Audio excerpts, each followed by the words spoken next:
Olá, boa tarde, boa noite para nossos ouvintes e telespectadores que estamos aqui mais uma vez para o nosso Pode Investir, um oferecimento da Ação Brasil, escritório credenciado a XP Investimentos que há 11 anos ajuda o paraense a investir melhor. Um oferecimento também dos nossos apoiadores Contrate Contabilidade e Saturno Marketing, a que faz a nossa divulgação e leva o nosso nome cada vez para mais longe. Então, mais uma vez, sejam bem-vindos. Obrigado por estar assistindo nosso podcast. E estamos aqui com o nosso convidado de hoje, o nosso Frank Azevedo. Tudo bem, Frank? Opa, melhor impossível, sexta-feira, né, pegando esse clima de vulcão lá fora, melhor estar aqui no friozinho, né? No friozinho, né? Que bom, né? Delícia, o Frank, companhia. pessoal, o Frank também, que é empreendedor, obviamente, o nosso Pode Investir, que o nosso objetivo aqui, né, Paulo? É sempre trazer pessoas que fazem a diferença. Seja na diferença no nosso país, na nossa sociedade, no nosso estado, na nossa cidade, ou até mesmo na sua própria família. Ou seja, você que conseguiu mudar o seu status quo, que você fez a diferença na vida de alguém e que você está lutando realmente para ter mais sucesso na vida, venha compartilhar sua história aqui com a gente. Mande também o seu comentário ou a sua sugestão de pessoas que você também quer ver por aqui, beleza?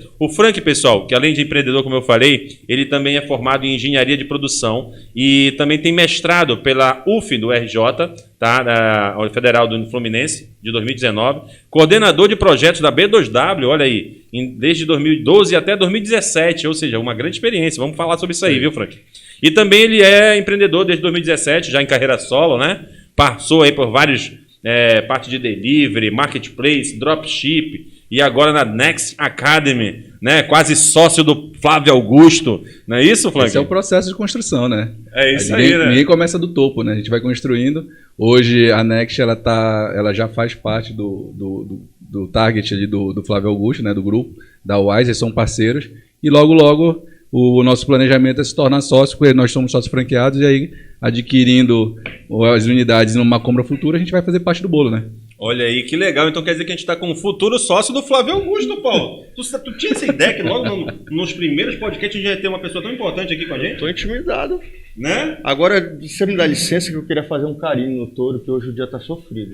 Hoje o dia tá sofrido. Eu não sei que dia você está assistindo o nosso podcast. Vai Tourinho, hoje tá Mas sofrido. nós estamos gravando hoje na sexta-feira negra, tenebrosa, aonde o nosso Paulo Guedes quase sai, balança, mas não cai, né? Quase roda o tripé. O tripé financeiro quase roda. Ficou perneta, né? Ficou perneta. Mas calma, pessoal. O mundo não acabou. A gente continua brasileiro e não vamos desistir nunca, tá? Estamos aqui para continuar fazendo essa roda girar. Afinal, a gente já empreendeu com Dilma, já empreendeu com o FHC, já empreendeu até mesmo com o pessoal lá, como é o pessoal da década de 80? Hoje eu vi um meme. É com militar, né? Então... Hoje eu vi um meme que dizia o seguinte: quando você vem no Brasil no dia seguinte, parece que o Brasil mudou todo. Quando você vê 10 anos depois, ele tá igualzinho, né? Então é o mesmo ciclo. Vai passar e a gente vai continuar do mesmo jeito. É um prazer te ter aqui, Frank, e é muito legal ver histórias como a tua, que você encarna a personalidade que a gente quer ouvir nesse podcast, quer assistir pelo vídeo. Porque nós temos o hábito de procurar referências longínquas, às vezes de outros países, às vezes brasileiros que estão no exterior, e a gente tem gente do lado da gente, né? Que serve de referência e para essa mudança que o Brasil tanto precisa, né? Eu acho que inclusive é um dos nossos objetivos, né? A gente sempre fala para as pessoas exatamente isso. Que, óbvio que o nosso intuito também é trazer pessoas famosas aqui no nosso podcast, mas o objetivo principal é trazer pessoas anônimas, pessoas que fazem a diferença no seu bairro, que fazem a diferença geralmente na sua casa. Então, como eu disse, o objetivo do nosso podcast é mostrar que não é só pessoas que fazem, né, grandes sucessos, é que conseguem fazer uma grande diferença. Então a gente traz pessoas normais, comuns, como a gente, né, que realmente mostra que, como você falou, né, e como as pessoas vão conhecer agora, a gente às vezes não consegue mudar toda uma sociedade, todo um país, mas muitas das vezes a gente motiva a nossa família, motiva nossos amigos, motiva as pessoas que estão ao nosso redor a ser pessoas melhores. E eu acho que é isso que a gente cresceu praticamente junto, né, fazendo isso. A gente se conhece desde 2018, né? Desde 2018, né, que a gente tem uma amizade legal, e aí eu acho que a gente cresceu junto nesse sentido de empreender e saber que o cooperativismo, né, que a gente consegue com os parceiros, fazem toda a diferença. Ninguém faz nada sozinho. Que a gente vai, exatamente, ninguém faz nada sozinho. Só que nesse tempo ele assistiu a partida lá no estádio do Orlando City e tu não, né? Pois é, né? A gente vai chegar nesse ainda fiquei patamar nisso ainda. Eu fiquei órfão porque ele vendeu, né? Eu falei assim, pô, não vou nem conseguir ver, já tá com Não assistiu nenhum jogo. Nem consegui ainda. Ainda não, mas a gente vai ter que comprar o ingresso, não tem jeito não. Então, Frank, Viu, Flávio, se estiver vendo isso aí... Já que a gente tá falando já do futuro, né? Vamos começar do começo, né? Vamos começar no princípio, né? Como é que era o Frank andando antes dos stories, né? Cara, primeiro eu queria parabenizar vocês pela iniciativa. Paulo, obrigado. Parabenizar você. O Márcio eu já conheço, o Paulo conheci agora, né? O Márcio eu já conheço já há um tempo. E isso é muito importante que a gente faz. Eu estava falando outro dia com um atleta, né? Vou explicar um pouco mais sobre a Next lá na frente, mas estava falando sobre o que é o sucesso, né? A gente acha que o sucesso a gente quer falar só quando a gente quer mostrar no stories, ou a gente quer mostrar na palestra, quando a gente atinge o topo. Você dá o exemplo do Flávio Augusto lá, que já zerou o jogo, voltou e está fazendo coisa nova. Só que a gente tem que se apaixonar pelo processo. Eu aprendi isso. E aí, o empreender, fazer o desafio, eu vou dar o exemplo de uma mãe de um atleta que vende brigadeiro para pagar a parte da bolsa que falta para ir para os Estados Unidos, com $1 a R$6. Então, assim, ela tem sucesso. Ela está fazendo do jeito que ela tem, das habilidades que ela tem, ela está financiando o sonho do filho, que daqui a um ano vai embarcar para os Estados Unidos e vai romper o ciclo ali de maldição, vamos dizer assim, né, da família. Então, para mim, isso é sucesso. E aí a gente dá muito valor para aquele cara que está no palco já. E a gente esquece de ver a construção dos demais. E aqui em Belém tem um monte de gente assim. E parabéns por conta disso, porque vocês vão dar voz para um monte de gente, que tenho certeza. Está começando, estou muito grato pelo convite, está vendo esse projeto nascer, eu vi esse projeto na tua cabeça e estou vendo agora materializado e estou feliz de estar vendo de estar participando aqui, né, de estar com vocês aqui. Que bom, eu acho que você veio na boa hora. Então, eu acho que tu tem muita história, então, realmente, para contar para a gente, para quem está nos assistindo, de pessoas que fazem a diferença e continuam anônimas. Verdade. E olha só, eu vou te falar que fiquei nervoso, hein? Eu tava vindo para cá e falei assim, cara, o que eu vou falar? Não preparei nada, não falei nada. Mas é isso, a gente não quer nada preparado. Vamos bater um papo. É isso, bater um papo. Eu acho que a gente já produz conteúdo formal ou informativo nas nossas redes sociais. Hoje em dia, quem não faz isso está fora do mercado, né? Então a gente acaba fazendo isso naturalmente. E aqui não, aqui é exatamente para que as pessoas enxerguem como a gente é. Pessoas normais, pessoas que investem, pessoas que empreendem, pessoas que perdem, pessoas que quebram, pessoas que pagam o seu próprio chá. Exatamente, por isso que estamos aqui, não estamos fazendo propaganda, porque nós não recebemos novamente o contato no nosso amigo do Henning, né? Então a gente não pode divulgar. Então, por enquanto, estamos só com a verdinha, que inclusive pode ser, né, qualquer outra cerveja, porque agora todo mundo imita a verdinha, né? Temos Imperial, temos Heineken, temos desde que seja até Serpa verde, né? Então tá valendo tudo. Então estamos esperando ainda um concorrente, tá? Um concorrente que quiser patrocinar o nosso evento aqui, estamos à disposição. Preferimos as verdinhas, mas se quiser, aí estamos contrai o convidado, né? Com certeza, eu acho que já passou. Já passou, já começa a falar assim, não sei se vai ter balde suficiente pra gente falar, senão, mas aí é bom que só dura uma hora e meia, então acho que dá tempo ainda de matar esse balde, hein? Saindo daqui a gente vai ter que procurar um outro barril. A gente vai fazer. Boa, mas vamos lá, Frank. Me diz aí, então, nasceu aonde? Foi criado como? Seu pai e suas mães... Sua mãe não, né? Seus pais não. É um pai e uma mãe. O seu pai e sua mãe. Até onde eu sei, um pai e uma mãe. Cara, eu sou natural de Belém, né? Mas minha família sou eu mais um irmão. Meus pais, eles foram para o interior do estado, em Monte Dourado, quando eu tinha 4 anos de idade. Meu pai, ele conseguiu uma oportunidade para trabalhar no Projeto Jari, que era uma cidade planejada, né? Que fica na divisa de Amapá. E eu passei a minha vida toda ali. Passei ali dos 4 anos até os 17 anos. Então, a minha referência de sucesso, a cidade planejada, ela é muito legal porque ela segrega o modelo americano. Então, os bairros, eles eram divididos conforme a hierarquia na fábrica. Então, começava lá no bairro inicial, Facel. Quem estava ali, cargo técnico, como era meu pai, ficava na vila intermediária, né, sugestivo o nome. E quem tinha o cargo de gerência, diretoria, staff, né, de apoio. E aí a gente ali já sabia quem o pai era bem sucedido, né, quem não era. E essa era a minha referência de sucesso. Quando eu comecei a entender da adolescência que o meu mundo ia ficar limitado ali, eu comecei a me incomodar com o Monte Dourado. E aí eu comecei a provocar, né, eu tinha um limite ali, comecei a provocar meus pais para voltar para cá, para fazer faculdade, né, para começar a estudar.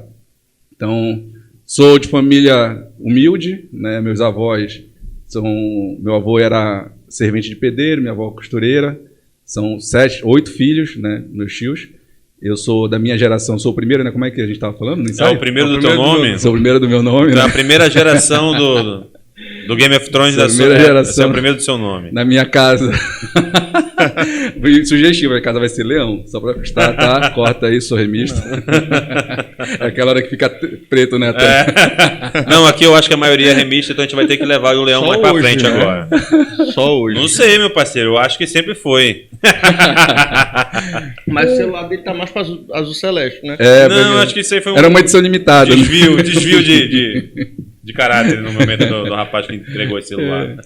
Pois é, mas assim, na minha família ninguém empreende nada. Na verdade, minha avó empreendia, né? Minha avó, ela criou os filhos vendendo de tudo, vendendo de carvão na frente de casa, chopp, vendendo roupa, costurando para fora.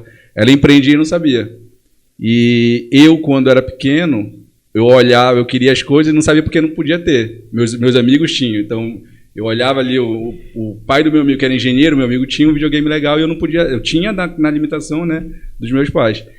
E aí aquilo começou a despertar algumas coisas em mim. Minha mãe me apoiava muito, então lá molequinho eu não sei empinar pipa, mas aprendi a fazer com meu primo para poder vender, então eu sempre dava um jeito. Nas minhas férias eu sempre estava com um trocado fazendo serviço de jardinagem, enfim. E aí isso foi despertando, foi despertando, foi aflorando, e aí conforme eu fui evoluindo, chegou uma hora que eu botei para o jogo, né? Então hoje eu sou o único da minha família, sou o primeiro da minha geração com nível superior, sou o único mestre, sou empreendedor hoje, já tenho um ecossistema por trás ali, que eu vim arrastando junto, já tenho familiares que trabalham comigo, amigos, enfim. E aí começou. Ele é mais do que o primeiro do nome dele, ele é o único. Ele é o único, né? Mais que o primeiro do seu nome, você é único. Parabéns, Frank. Valeu. Eu acho que isso é muito legal de se falar, porque uma outra vez que a gente também fez um podcast com o Paulo, e ele dizia que a brincadeira dele com o pai era exatamente fazer conta de matemática na areia. Então isso são coisas que a gente vê que desde a infância a gente vai construindo a mentalidade que a gente vai ter no futuro. Então eu acho que na mesma hora que você viu que o seu pai tinha uma casta, né, praticamente, ele era classificado não só onde morava, onde trabalhava, mas principalmente no meio onde vivia, pelo cargo, né, que ele exercia. E que a gente acha que é bem natural isso. Acha não, né? Era bem natural isso antigamente. E hoje a gente vê que realmente é uma forma de cercear as pessoas, né, de dividir, apartar. E a gente entende que realmente é por isso que a gente empreende. É porque a gente quer mudar a nossa realidade. Mudar a verdade que a gente conheceu, né? É isso aí. Então eu acho que faz todo sentido a gente estar falando disso agora, porque eu acho que é esse o exemplo que a gente quer levar para as pessoas. Mas é legal a gente ver, Márcio, que você vê que ele tem a ver a empreendedora da avó. Exato. Sem saber, porque empreender é muito mais do que você montar um negócio de grande porte. Mas é isso, eu costumo dizer empreender, você olhar o problema e falar assim, como eu saio desse problema? E aí a história da pipa veio disso, tá vendo? É isso. Ele identificou a oportunidade e começou a ganhar dinheiro vendendo pipa pros amigos. Porque tipo, a tua avó, por mais que seja empiricamente fazendo isso, né? Ela acabou te passando o legado, né? Vamos dizer assim, eu escutava as histórias, né? Eu escutava, ela falava, eu escutava as histórias, porque quando eu completei 17 anos, eu vim e morei com ela aqui em Belém. Foi quando eu vim para cá. E aí eu voltava de férias para Monte Dourado. A referência de sucesso, que era o engenheiro da fábrica, vamos dizer assim, eu olhava assim. Eu cheguei em Belém e falei assim: que isso? Tem um universo muito maior. E aí eu já conheci amigos, obviamente, na faculdade. Ali eu fiz um NAMA, né, Engenharia de Produção, entrei em 2004. E eu tinha amigos ali que tinham uma condição financeira melhor, filhos de empreendedores de sucesso, né, donos de empresas de grande porte aqui, médio porte. E que para eles, Belém era o feudo, Belém era Monte Dourado, vamos dizer assim, na referência. E eles tinham uma outra visão. E aí eu olhava aquilo e falava assim, caramba, não quero mais aquilo para mim. E aí eu comecei, obviamente, a me conectar com outras pessoas. E aí o meu universo que ficou para trás de Monte Dourado, os meus amigos, eu tenho amigos até hoje lá, colegas na verdade, que foram ficando, que aquele mundinho bastou. E aí quando eu fui entendendo que o que eu vivia ali de referência, né, era aquele momento ali, não era mais suficiente. Aí eu passei a questionar onde eu estava. Como é que eu faço para sair daqui para ir para outro lugar? Como é que eu continuo crescendo? Porque eu também quero fazer isso. Eu gostei. Eu lembro benzinho no meu segundo ano de faculdade, amigos meus estavam se preparando para ir para o intercâmbio. E aí, para os Estados Unidos, eu não tive a mesma preparação. Era como se eu quisesse subir 3 degraus, em vez de subir só um. E não dava, a perna não chega. Então, eu sabia até onde podia ir. Eu falei assim, não, mas eu também quero, porque se ele faz, eu também posso. Como é que eu posso fazer? E aí eu comecei, eu lembro bem que foi no ano de 2005, Série C do Brasileirão. Leão, o maior do Norte campeão. E aí eu queria ir para os jogos. E aí como é que eu faço para ir para os jogos? Aula de reforço. Aí eu comecei a dar aula de reforço para alunos que queriam fazer pré-vestibular ali no meu bairro ali. A minha prima estudava no colégio público ali próximo, que era minha avó. Falei assim, tem alguém que tem dificuldade em matemática, física, eu já fazia engenharia. E ali eu sempre estava fazendo alguma coisa para ajudar os meus pais ali, para tentar, e aí para tentar fazer, eu quero tal coisa, eu quero o jogo do Remo. Como é que eu faço? Preciso de, na época, sei lá, o ingresso era R$30. Como é que eu faço? A hora eu cobrava R$5. Aí eu ia lá, fechava minha grade da semana, comprava meu ingresso do meu irmão, o jogo do Remo. Então eu fui entendendo isso porque eu escutava isso da minha avó. E aí, morando com ela, eu comecei... É um negócio empírico, assim, é sentimental mesmo, não sei dizer. Eu nunca tive ninguém que chegou comigo na minha família e falou assim, olha, empreender é isso, empreender você vai para ali. Na verdade, o sucesso... E esse é o caminho, né? Na verdade, para eles, o sucesso, eu ia chegar lá, porque eu já estava na faculdade. Então, por eu ser o primeiro, eu sou da minha geração o mais velho. Mas o que acontece, eu acho também na cabeça deles, é que na época deles a faculdade era um sucesso, porque poucas pessoas conseguiam. Uhum. E quem conseguia, na verdade, tinha um bom emprego, né? Isso. Hoje que as coisas mudaram, né? Isso. Hoje eu acho que o diploma está virando commodity. Né? Eu lembro bem que as empresas não contratam mais pelo teu currículo, né? Elas contratam mais pela tua habilidade. Soft skills. E foi uma das coisas que, quando eu comecei a empreender... Soft skills, o quê, pá? Explica para as pessoas que elas não sabem o que é isso, Frank. Soft skills, cara. Foi uma das coisas que eu passei 5 anos na faculdade esperando. E não te ensinaram lá. Então a gente aprende. Tem hard skills e soft skills. Hard skills são as habilidades que a gente aprende na faculdade, no curso técnico. Então eu, como engenheiro de produção, aprendi ferramentas como logística, gerenciamento de projetos, PCP, que é planejamento e controle de produção, segurança do trabalho, enfim.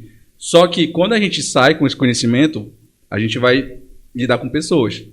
E aí você é um jovem de 17, 18 anos que se sente com carimbo de autoridade, porque tu está num curso superior, aí tu chega no chão de fábrica, tem o seu Manuel com 52 anos que faz aquele trabalho há 30 anos. E aí tu vai chegar para ele e vai falar assim, olha, seu Manuel, você não vai fazer desse jeito, você vai fazer desse jeito, porque o Taylor disse na teoria do tempo dos movimentos, quem é engenheiro de produção estiver ouvindo isso vai entender o que quer, assim, que dessa forma é muito mais econômico.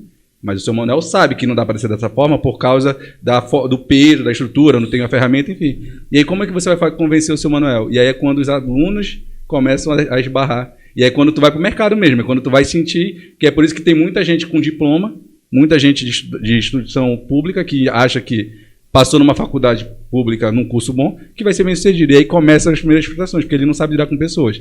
E soft skills é uma habilidade exatamente para isso. Né? Você entender como construir relações humanas, saber vender, comunicar. Então, venda, eu tinha muito preconceito.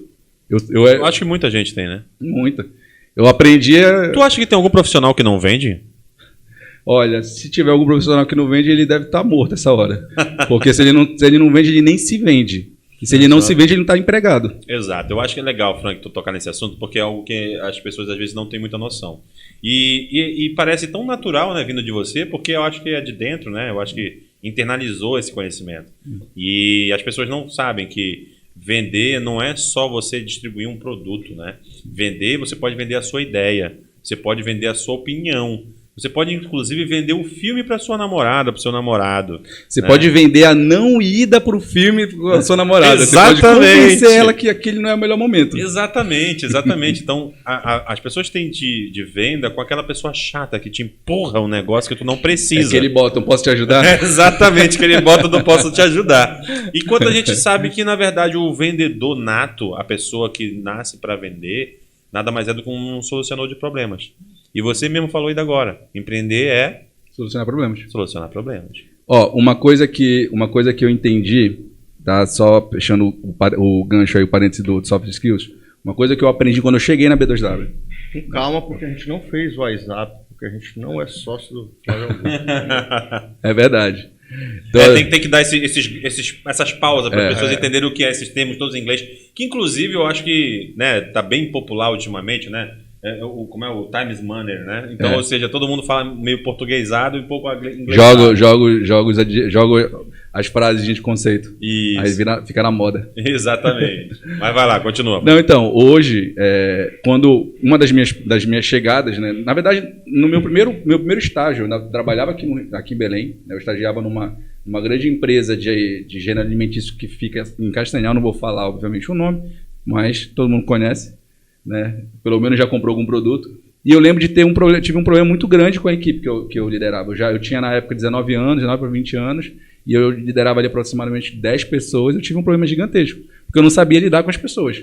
Então, me dá um computador, me dá uma planilha, eu conseguia fazer isso muito bem. Mas na hora de gerir as pessoas, fazer com que, é o que você falou, o exemplo da namorada, é isso. Então, muitas das vezes um engenheiro, um acadêmico, médico, contador, engenheiro, educador físico, ele senta, passa 4 anos estudando aquilo e ele não consegue lidar com as pessoas que ele vai gerir ali depois dali. E aí começa aquele looping ali. Então as pessoas não conseguem crescer. Os que entendem, obviamente, se destacam, né? Obviamente isso é muito rápido. Só que a instituição ela não prepara. Vou dar um exemplo muito, muito breve do meu mestrado, né, no Rio, lá na UF, que eu tinha aula de empreendedorismo com um professor concursado da Federal Fluminense que nunca empreendeu. Como é que E eu fiz esse questionamento para ele. Eu perguntei para ele numa aula, lembro bemzinho, se era um sábado, a gente tinha aula ali no centro do Rio, né? Na época eu era coordenador de projeto B2W, eu tinha acabado de chegar de São Paulo no projeto, eu fui para a aula, e eu perguntei para ele, o que você acha, professor, o que você acha dos empreendedores da internet que hoje, com o conhecimento que está aí, se você não sabe dar um nó de gravata, você tem um casamento hoje, eu não sei dar um nó de gravata duplo, só sei simples, mas se eu vou no Google, eu acho. Quando eu fazia a faculdade na UNAMA, eu tinha que pegar o ônibus para chegar cedo na biblioteca para reservar o livro, porque só tinha acesso o livro ali. Eu entrei na faculdade, não façam as contas, pelo amor de Deus, mas eu lembro que eu comecei a faculdade tinha um disquete para cada matéria. Pô. Como é o nome? Disquete. Ah, não é do meu tempo. Não é do seu tempo? Não é do meu tempo. Ah, você é do pendrive pra cá. Não, quando eu comprei na verdade, eu sou das nuvens. Das nuvens pra cá. Nós temos 27 anos, né, mano? Exato. Eu e o Paulo junto temos 27 anos. Eu comprei o pendrive a primeira vez, um pendrive de 128 MB. Meu pai achou que tinha sido roubado. Que ele esperava o controle remoto, o manual, a fonte. E quando eu cheguei com o pendrive, ele falou, o que é isso? Pai, agora esse é o futuro. Mas eu sou bem crítico da educação tradicional, por causa desse tipo de coisa, que eu acho que falta na educação tradicional, pelo menos com uma matéria extracurricular que trate de desenvolvimento profissional, humano, para você saber se relacionar melhor com as pessoas. E aí o cara se forma, adquire um nível superior e não sabe se vender. Tendo o diploma e não sabendo se vender, não vai arranjar emprego, né? Não adianta nada. E aí, não sabendo lidar com as pessoas, não tem como lidar com a equipe, trabalhar em grupo. Então, E outra coisa que me chamou a atenção, você vê que a gente vê, hoje, os livros de empreendedorismo, de negócios, de finanças estão na moda, e a gente vê muito a teoria. E você vê o caso dele, e é esse que é talvez o foco principal do podcast. Você vê ele falando do inconformismo dele, o inconformismo dele com aquela realidade que ele vivia, que ele queria algo mais que fez ele empreender. Então isso é uma característica inata de todo mundo que é empreendedor. E, na verdade, o inconformismo, se a pessoa não... Eu não sei dizer, tá? Se todo mundo nasce com isso, mas você pode provocar. O inconformismo, ele me moveu para cada etapa da minha vida. Uma coisa que eu acho que tu falou lá no início, quando tu estava falando da tua história lá em Monte Dourado, e congruiu exatamente na hora que tu falou sobre quando tu começou a trabalhar no mercado e não sabia lidar com as pessoas, é exatamente porque tu não sabia que precisava vender, por exemplo. Não sabia que precisava lidar com pessoas. Não sabia que tinha horizontes maiores que Monte Dourado. E eu voltar a ser um pouco filósofo agora, tá? Desculpa que eu vou te mostrar um pouco de conhecimento. Existia a Caverna de Platão. Não sei se vocês já ouviram falar nessa história. E na Caverna de Platão, para quem nunca ouviu essa história, era onde existiam pessoas que moravam dentro de uma caverna e só conseguiam enxergar o que tinha fora da caverna por um reflexo de luz dentro de uma parede da caverna.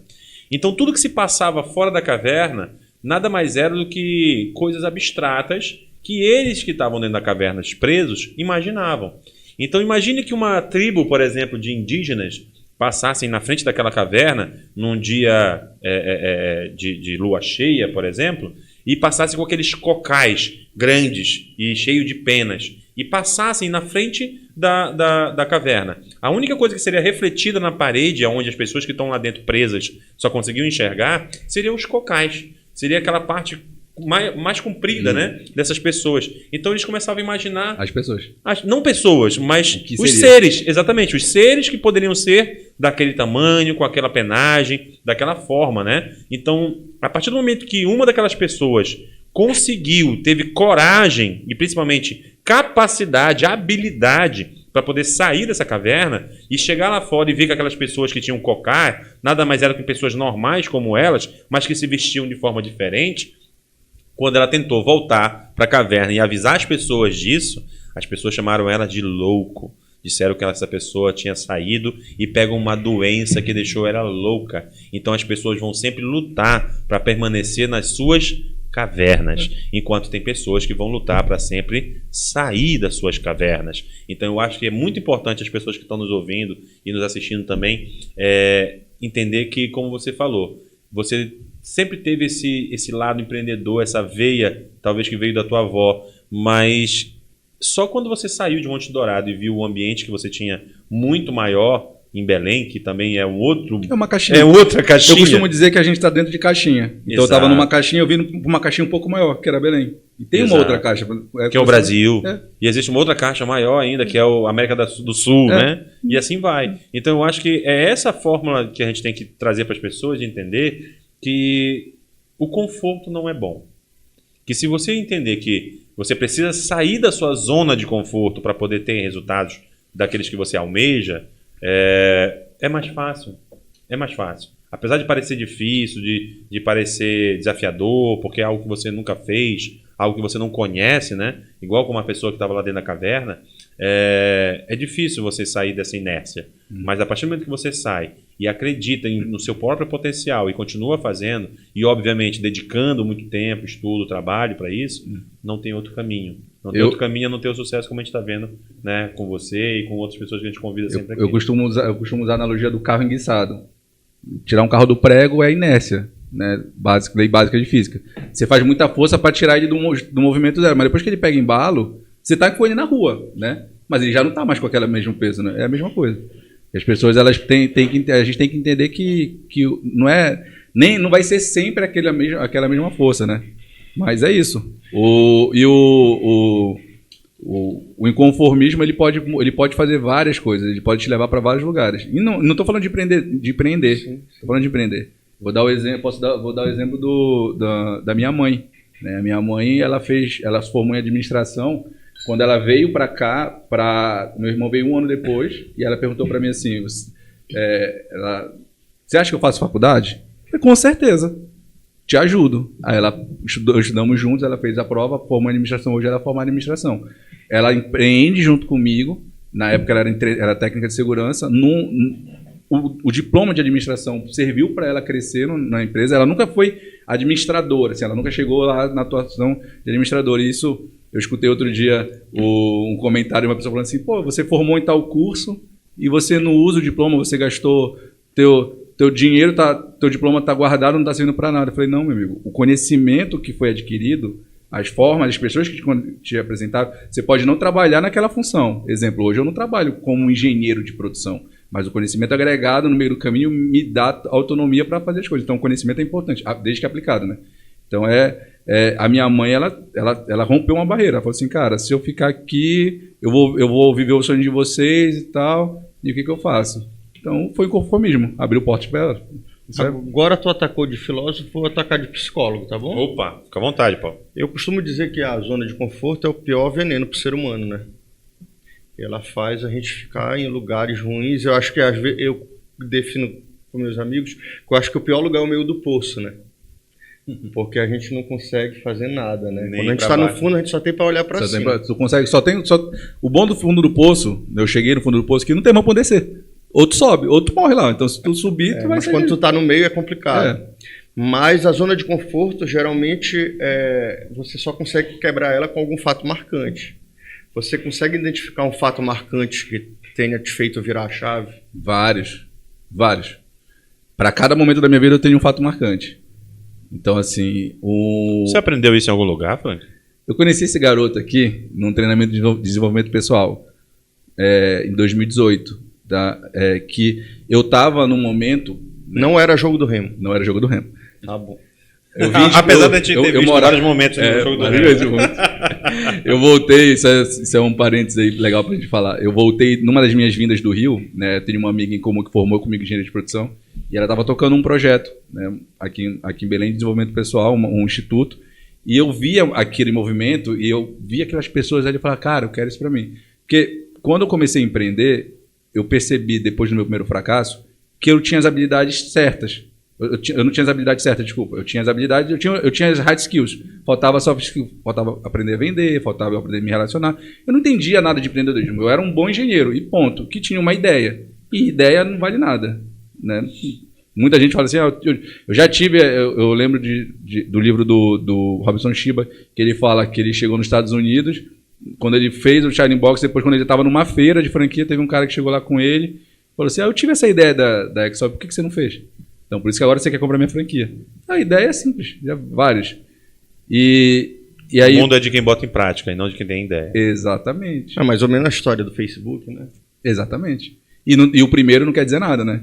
O primeiro não quer dizer nada. Então, os marcos principais que eu fui levando na minha vida, até a gente... Isso é legal de falar. Eles me tiraram desde Monte Dourado para cá, daqui para o Rio, do Rio para o empreendedorismo. Então, eu tenho vários marcos. E aí, o DL, né, só para fechar esse parênteses, que é o curso que eu conheci o Márcio, né, e é legal, no episódio dele eu quero estar aqui para fazer pergunta, porque ele tem um currículo legal. Ele não vai poder mentir, né? Não vai poder mentir. Vocês vão observar esse nosso projeto piloto, onde eu vou contar minha história, que é bem grande. Que é uma excelente história. E eu acho que a gente vai fazer dois episódios, Paulo, porque a gente vai ter que contar a tua história, a do André e a minha. Só a minha é quase uma tuzinha. Mas a minha eu já te disse, né? O que eu não lembro eu não fiz. Então vai ser curta. Eu vou pensar no episódio pra mim mesmo, que a história é grande, meu amigo. Mas a do André, que não está presente hoje, eu acho que também não... É mesmo? Eu acho que é um pouco o sobrinho neto do rapaz. É porque é diferente da gente, né? Que é o primeiro do nosso nome, ele já é filho de filho dos filhos. Ele já é da 14ª geração. Isso. Ou seja, a gente tem pessoas importantes no nosso podcast. Tá vendo? É bom começar, né, pra gente estar ali no meio e falar assim, olha, eu tenho lugar cativo. Se começar a vender mais caro essa cadeira, eu vou reivindicar. É isso mesmo, meu amigo. Mas enfim, só para fechar.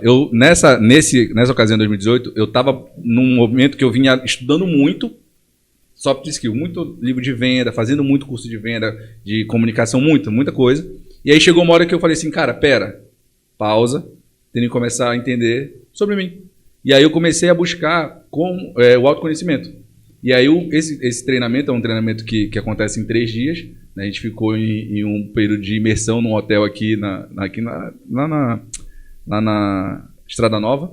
E aí eu conheci ele, e aí você trabalha as emoções. Eu comecei a entender exatamente o que acontece comigo quando eu vejo um problema. Então, hoje eu vejo obviamente problema, né? Não é aquela visão romântica, eu sei o que vai acontecer, mas eu sei conviver com o caos.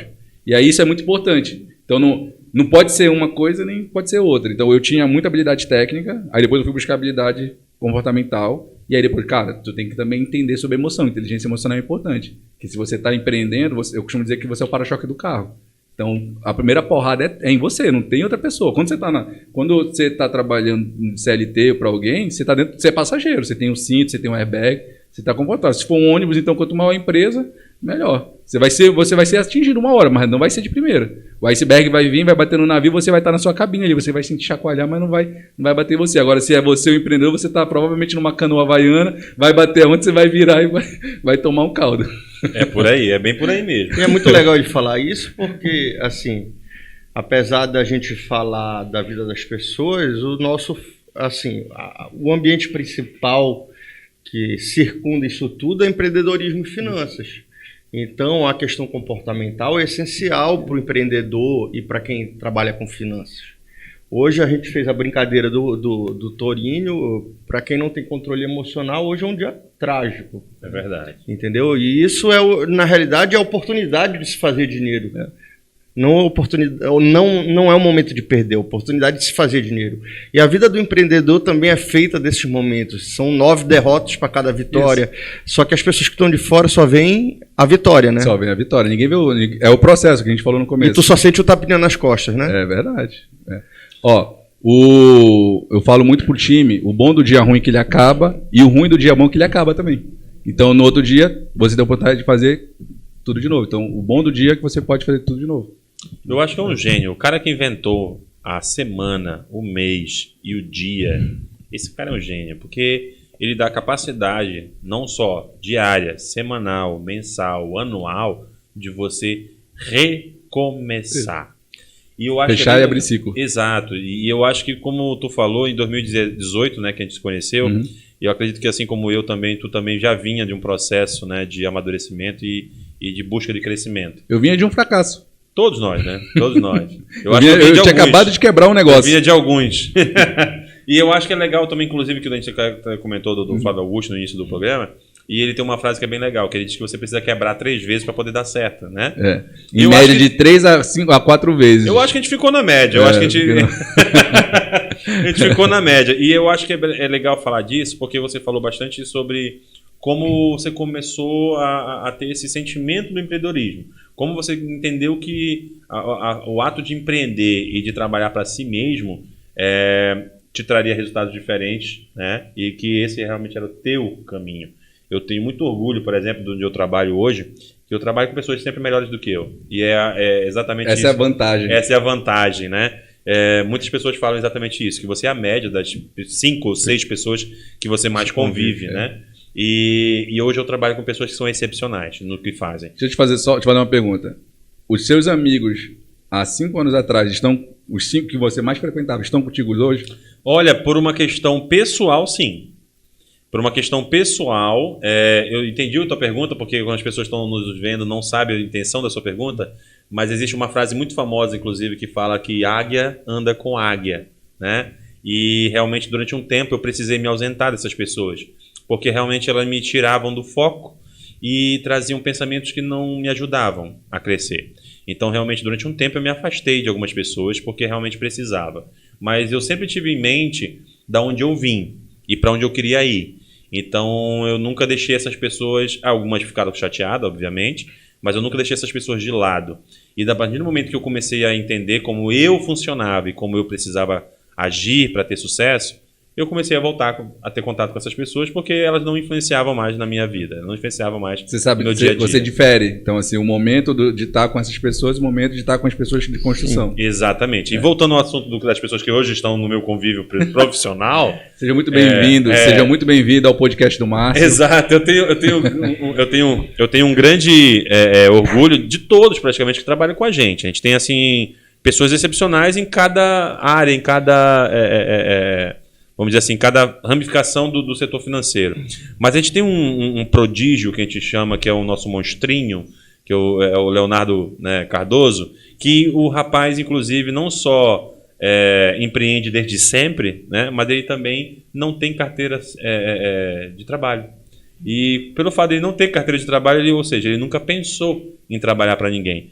E eu acho que isso é fenomenal no país que a gente vive, que todo mundo só pensa em trabalhar para alguém ou fazer um concurso público. Provavelmente ele na casa dele deve sofrer retaliações. Não, muito pelo contrário. Ele é admirado e com certeza muito incentivado desde sempre. Mas é que ele não é o primeiro do nome dele. Exatamente. Ele não é o primeiro? Ele não é o primeiro do seu nome. Então tá, ele é o segundo do nome dele, pelo menos. Isso, pelo menos o segundo. Eu não conheço muito a história dele, mas eu acredito que o pai dele já é empreendedor, a família já tem. Isso, quando o pai é empreendedor, o pai entende que lucro é melhor do que você vender suas horas de trabalho.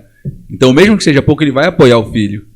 Mas se não, ele vai falar assim... Eu vou dar um exemplo. Eu estava conversando outro dia com a minha namorada e contei para ela, falei assim, olha, eu me idealizo como pai, o meu filho ele não vai ter obrigatoriedade de fazer faculdade, desde que ele me mostre o plano que ele quer viver, plano B. E capacidade. Não quer fazer faculdade? O que você quer fazer? Isso, para poder executar o plano dele. Exatamente. Porque um dos gatilhos que você perguntou dos momentos que me fez, um dos momentos importantes para mim foi entrar na faculdade, foi porque eu olhava meu pai e falava assim, eu não quero isso, eu quero mais que isso. E aí, trabalhando numa empresa aqui em Belém, eu falei assim, eu não quero ser isso. Eu era consultor, era estagiário, eu chegava na empresa, eu lembro de uma reunião que eu fiz com um cliente, dono de um supermercado de pequeno e médio porte lá em Mosqueiro, né, o dono abriu a camisa meio-dia, né, cansou, eu estava com o meu computador mostrando as planilhas de Excel, a parte de controle de estoque, que era o que eu fazia, eles com a camisa aberta, deitada no chão, tá, vai falando. E eu comecei a conversar, explicando para ele, tentando manter o ambiente sério, ele falou assim, não, olha, faz o seguinte, Frank, depois eu vejo isso aí. Só que ele faturava em torno de R$1 milhão, a minha bolsa era de R$1.200. Quem tá certo? Eu ou ele? Do jeito que ele estava fazendo errado, ele estava ganhando muito mais dinheiro que eu. Então eu olhava para você, eu não quero isso. E aí, na faculdade, me disseram que para empreender eu tem que fazer faculdade, vai fazer faculdade. E eu fiz todo o caminho.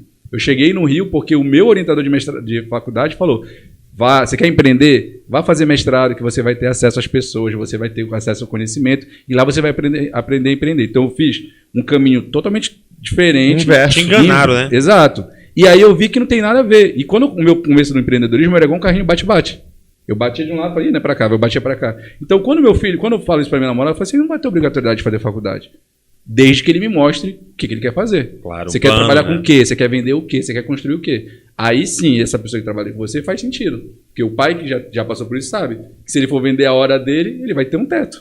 Em falar nisso, não deixa, hein? Leonardo, queremos você aqui, hein? Vamos marcar esse podcast, porque é uma pessoa importantíssima também para estar aqui com a gente. Eu posso falar por mim um pouco, eu tenho uma formação acadêmica, eu não vou dizer robusta, porque não é isso, mas explicando melhor, talvez seja sólida, uma base acadêmica, até porque eu vim de uma família, de um pai professor universitário, que formou muita gente, mas eu acho que, teoricamente, ele veio do lado inverso do que a gente vem do empreendedorismo. No entanto, eu tenho certeza que hoje ele sabe utilizar as técnicas que ele aprendeu no mestrado, sabe aplicá-las.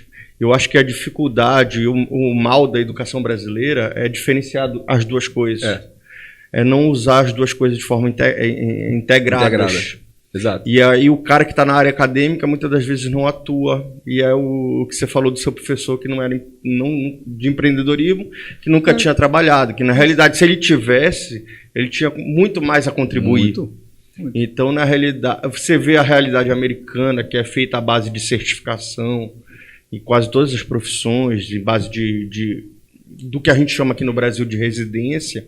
O cara não pode atuar se não tiver aquela experiência profissional naquela área. Uhum. Então, eu acho que quando você diferencia aqui no Brasil uma coisa da outra, a gente forma profissionais muito pautados no empirismo, e aí é o exemplo que você deu do dono do supermercado, que muitas das vezes a gente teve um entrevistado falando disso, e ele deixa de ter eficiência no negócio dele pela falta de conhecimento técnico. E pela falta de concorrência, porque a gente tem um terreno fértil para mercado.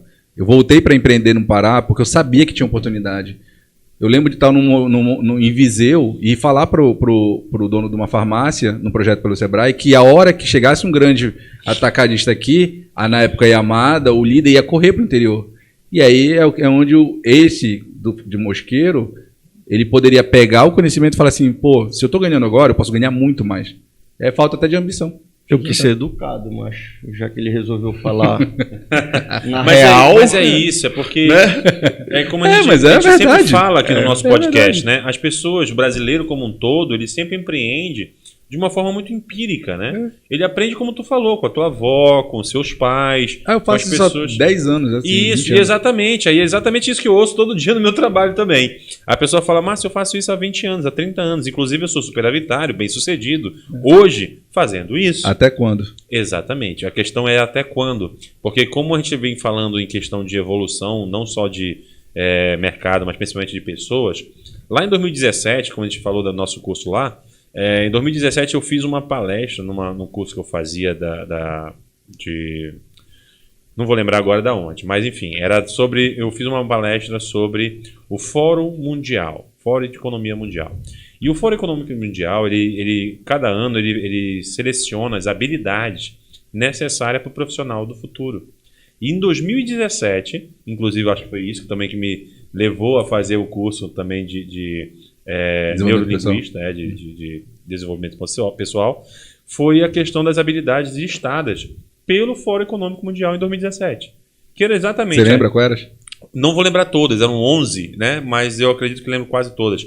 Era basicamente comunicação, era basicamente inteligência emocional, ou seja, você saber lidar com as suas emoções, raiva, alegria, tristeza, né? Então, frustração. Então, isso é o principal. É você entender que não basta você ter as habilidades, como você falou, técnica de cada área, mas você tem que ter umas habilidades humanas para que você saiba lidar com cada situação, para que você não sofra por antecipação, que você não, de repente, julgue mal um colega de trabalho, para que você não subjugue um funcionário que é subalterno, ou seja, você basicamente saiba lidar e influenciar as pessoas ao seu redor a ter o melhor desempenho em tudo que você faz.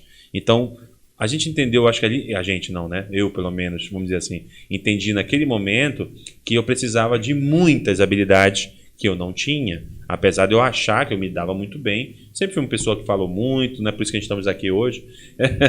Eu sempre fui uma pessoa que sempre fez muitos amigos, sou uma pessoa que lida muito bem com as pessoas, mas eu percebia que faltava algo, talvez, para a área profissional mesmo. E como você falou, a gente sempre busca melhorar através do conhecimento. E quando eu percebi que esses conhecimentos me faria ser uma pessoa, um profissional diferente, eu comecei a buscar. E foi então que a gente se conheceu em 2018 e de lá para cá, eu acho que a nossa vida melhorou bastante, né? A nossa. Não procurem nos arquivos do Facebook. Exatamente, mas as pessoas vão ficar sabendo dessa nossa história no futuro. Orkut, não tem 27 anos, eu não sou dessa época, pô. Ainda bem que o Mirk não funciona mais, né? Exatamente. Mas, Frank, né? Já falamos muito sobre origem, sobre mentalidade, sobre como as pessoas começam, né? E tem a força necessária para continuar e chegar no objetivo. Mas agora eu quero saber de você, qual foi a primeira, né? Vamos dizer assim, empreitada, né? Empreitada.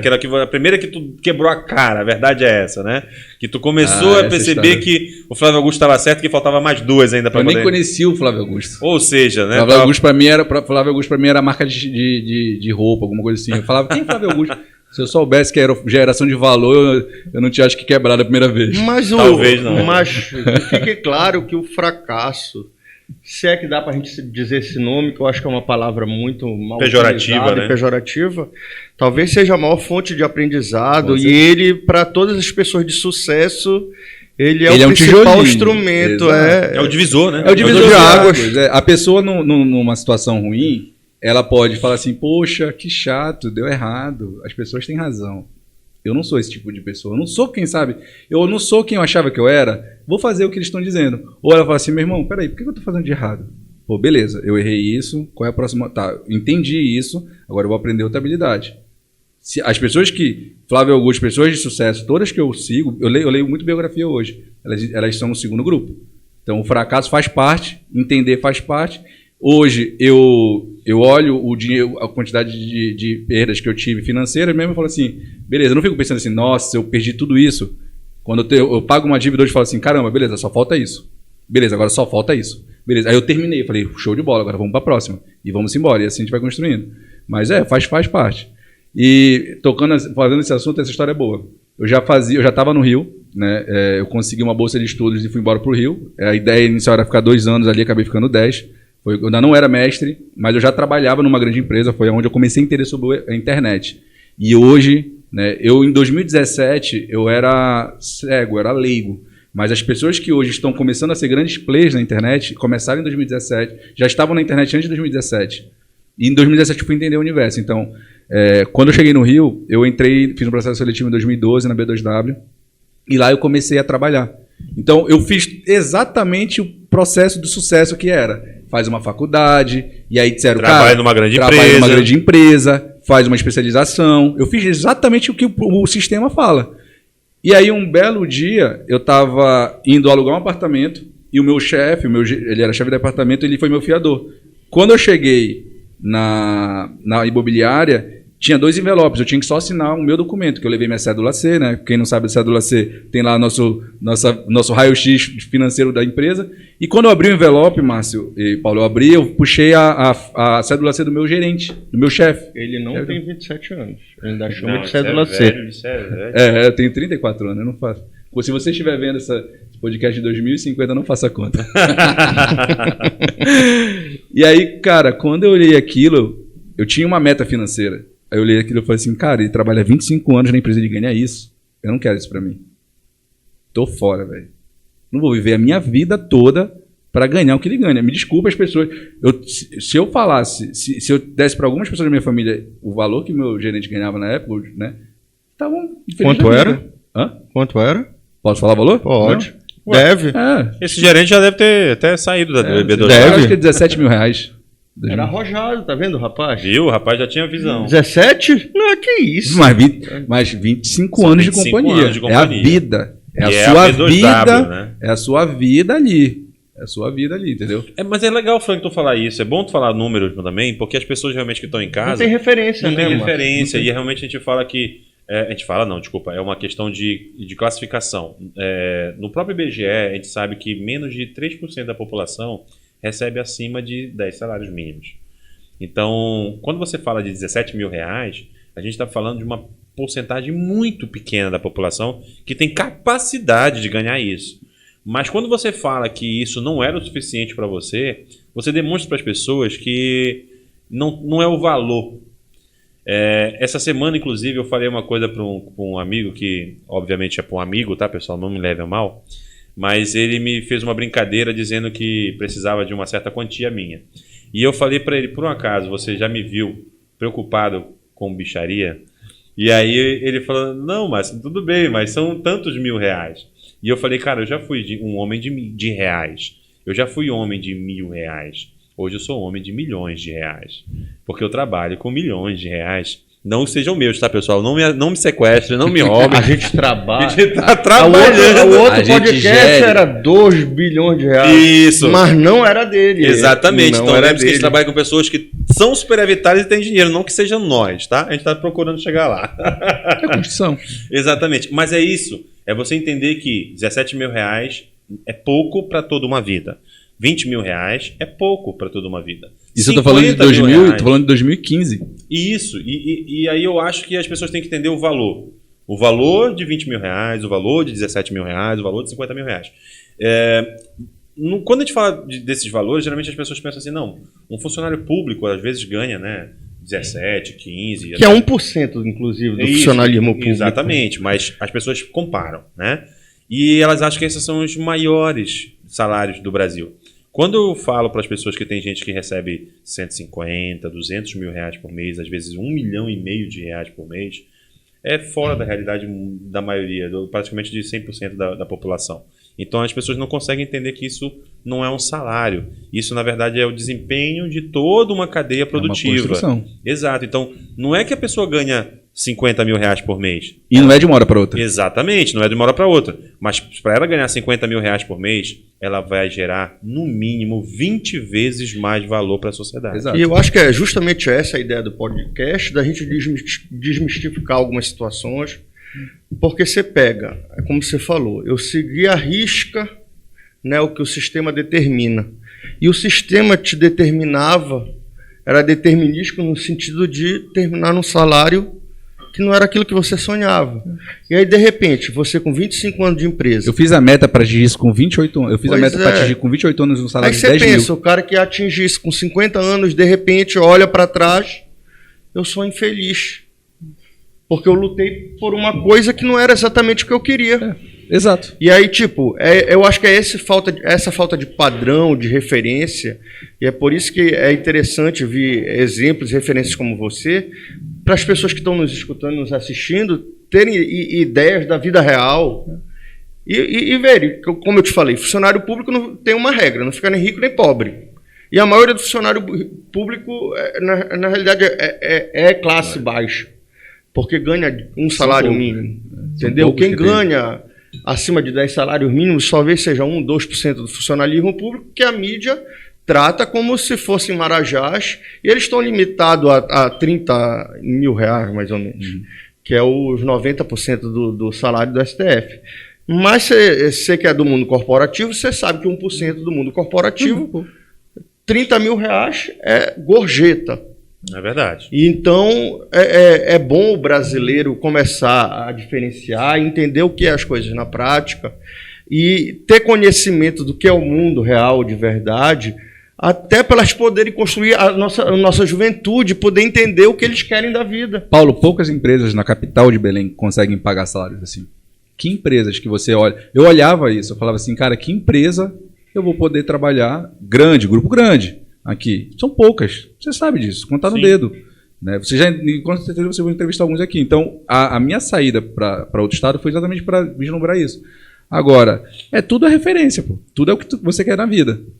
Eu tinha um salário acima da média. Aí tem um detalhe, tá legal falar isso pra galera. Eu não tinha inteligência financeira, eu não tinha controle. Eu gastava mais. Eu gastava mais do que eu recebia. Então, eu vivi a vida, a corrida dos ratos do livro do Robert Kiyosaki. Então, o meu contra-cheque, o meu salário já somava com o meu cartão de crédito, já somava com o meu cheque especial. Eu vivia aquela bolha. E eu não conseguia sair daquela bolha. Então, o que muita gente faz, passa a vida toda fazendo isso, espera, dá 15 dias já não tem mais o salário, já espera o próximo mês, e aí a pessoa, eu falo entra muito, no ciclo, né? Isso, eu falo isso muito com as pessoas que trabalham comigo. Falo assim, putz, eu tô ganhando, todo mundo que trabalha comigo ganha fixo e variável, e eu estimulo muito mais o variável, certo? Tem uma pessoa, um estagiário, ele é aluno de, eu adoro trabalhar com engenharia de produção, ele é aluno de uma instituição pública daqui, da Estadual do Pará, e eu conversando com ele, né, ele outro dia falou assim, cara, poxa, eu vou ter que, tô saindo muito, tô com a vida ativa, tô com muito contatinho na noitada e tal, mas a bolsa não tá dando. Eu falei, eu já te mostrei o plano de carreira aqui do variável. Ele teve 30% nesse último mês de aumento por conta do variável, por metas. Então, o que faltou, o que falta também na educação, lá, educação financeira. Eu tinha um salário grande, que eu não sabia o que fazer, e eu me embananava, me atrapalhava. E aí você acaba queimando, e aí quando você fala assim, poxa, eu quero fazer tal coisa. Vocês sabem, vocês trabalham no sistema financeiro, vocês trabalham no mercado financeiro. Quero fazer tal coisa. Em vez de eu pensar numa renda extra para eu levantar a grana, eu falo assim, não, vou parar de sair. Vou fazer tal coisa, vou diminuir meus gastos para eu economizar, porque eu só tenho aquela entradinha ali. Então, eu passei por isso. Mas até isso é empírico, né? Não é conhecimento técnico, porque não foi passado de educação de pai para filho, não foi passado na escola. Zero. A escola, acho que hoje já tem, né? Já tem, mas é muito incipiente. É muito incipiente. Eu acredito o seguinte, eu acredito que mais do que a educação financeira é como você lida com o dinheiro. Ou seja, é comportamental. É comportamental, total. A gente sabe que existe os chamados vieses, né? E os vieses nada mais é de como você lida com uma determinada situação. E com o dinheiro não é diferente. Imagine você que tem uma referência, por exemplo, de uma família humilde, mas que tem um tio lá que ganhou dinheiro, mas como a sua família geralmente é humilde, ou seja, tem pouca instrução, né? E geralmente não saiu muito daquele meio. Da caverna. Da caverna, exatamente. E aí o teu tio conseguiu, na verdade, por outros meios, né? Geralmente fazendo uns negocinhos ali, uns trambiques aqui, outros ali. Então, naturalmente, aquele tio que tu tinha... Jogou na roletinha. Não que seja a realidade, tá, pessoal? Só um exemplo. Mas vamos supor que esse teu tio teve sucesso, mas ele teve sucesso financeiro através de situações que não foram tão honestas, vamos dizer assim. Automaticamente, a sua visão em relação ao dinheiro vai ser que as pessoas que têm dinheiro é porque conseguiram de formas ilícitas, exatamente. E algumas outras pessoas vão dizer que, mesmo você sendo empreendedor, você foi um explorador. Você usou as horas de outras pessoas para... Você usa o sonho das outras pessoas. Exatamente, para ajudar a crescer o seu sonho. Porque você não quis usar as suas horas, né? Como se você fosse o vilão dessa situação. E, na verdade, nada mais é do que isso que a gente está fazendo aqui. Tentar mostrar para as pessoas que empreender nada mais é do que não ter limites. Ou seja, você mesmo falou, quando você pensa em melhorar a tua situação, o teu quadro financeiro, a primeira coisa que você pensa é em quê? Gastar menos, sair menos, comprar menos coisas, consumir menos, né? Mas poucas vezes as pessoas falam de quanto você consegue ganhar mais. Porque você mesmo falou, poucas pessoas hoje têm confiança, inclusive, para trabalhar com fixo mais variável.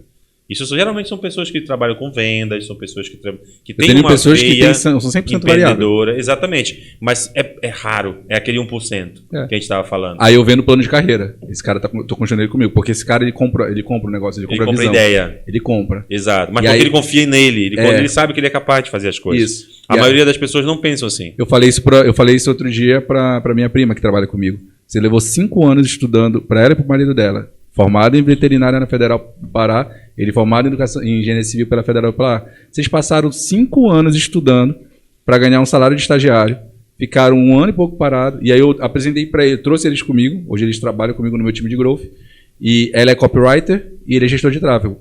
Eu cheguei com ele há 1 ano atrás e falei assim, vou te apresentar, eu já visualizava o momento que eu estou vendo hoje, falei assim, o que eu aprendi eu preciso replicar, porque o empreendedor, eu entendi isso vendo biografias. O meu horário, o meu dia é limitado. O mesmo recurso que é para todo mundo, para o bilionário e para o pobre. 24 horas. Então eu teria que multiplicar isso. Então eu teria que duplicar meu conhecimento. Aí eu cheguei pro meu primo e falei assim... Tá vendo como o cara é amigo do Flávio Augusto? Tá falando de equity. É do equity. E eu falei assim, vou te ensinar uma profissão no futuro. Daqui a 1 ano, tu vai estar ganhando dinheiro com isso. Só que eu preciso que você acredite. Eu vendi a visão, fiz ele pagar o pedágio, ele começou... Né? E aí no começo foi difícil, porque não tinha um resultado. Ele estava ali, eu também não conseguia, né, manter toda a estrutura. O começo foi difícil? Será, né? As pessoas pensam que é fácil. E vem cá, já que tu trabalhou nas duas pontas, agora tu é explorador do proletariado? É? Na verdade, eu digo o seguinte... Ou tu é gerador de renda, de se você quer um emprego, tem eu acho que ele é um pessoas. Cultivador de sonhos. Muito melhor. Eu desenvolvo junto com ele. Eu não consigo fazer sozinho. Exato. São parceiros. Eu acho que a gente já está passando praticamente para o negócio que tu faz hoje. Eu queria entender um pouco mais de como foi que chegou até aqui. Como cheguei aqui. Depois que você passou por essa parte, né, como você falou lá de empreender no de Rio. É porque assim, eu sempre Mas fui não esquece de contar empreendedor. quanto tu ganha, tá bom? Isso é Não, importante hoje- saber no final. Aí depende. Depende do mês, né? Eu sempre fui intraempreendedor. É importante a galera entender. Então, assim, para cada jornada que eu fui passando, até na B2W, eu era intraempreendedor. Então, eu vivi 5 anos ali de um mega projeto. A B2W era uma... Ou seja, o intraempreendedor é aquele que empreende mesmo estando sendo Não sei, PJ funcionário. do outro. Exato. Eu entrei na B2W num programa de talentos que levou 6 meses. E eu lembro benzinho da entrevista que eu fiz com o vice-presidente. Que hoje ele é presidente da empresa de logística. Ele perguntou assim, ele fez uma pergunta para mim assim, e é importante, se você estiver ouvindo isso aí, quando você for fazer qualquer trabalho, for conversar com alguém, empresa, estuda. Vai armado de informação. Tem muita gente que vai assim, como se vai fazer uma entrevista de emprego, a pessoa não sabe nem se vender, não sabe nem as qualidades, não sabe nem que chega lá na Ação Brasil, não sabe nem que vocês trabalham com investimento. Acho que vocês são marca de roupa. A Ação Brasil, não, eu já vi um projeto social disso. Vai estar lá, cara de paraquedas. E aí eu obviamente, preparado para minha entrevista com o VP lá da B2W. Para quem não sabe o que é B2W, a B2W é uma holding, né, ela é detentora das marcas Americanas.com, Submarino, Shoptime, e eu fui durante 5 anos o gerente coordenador de projetos lá.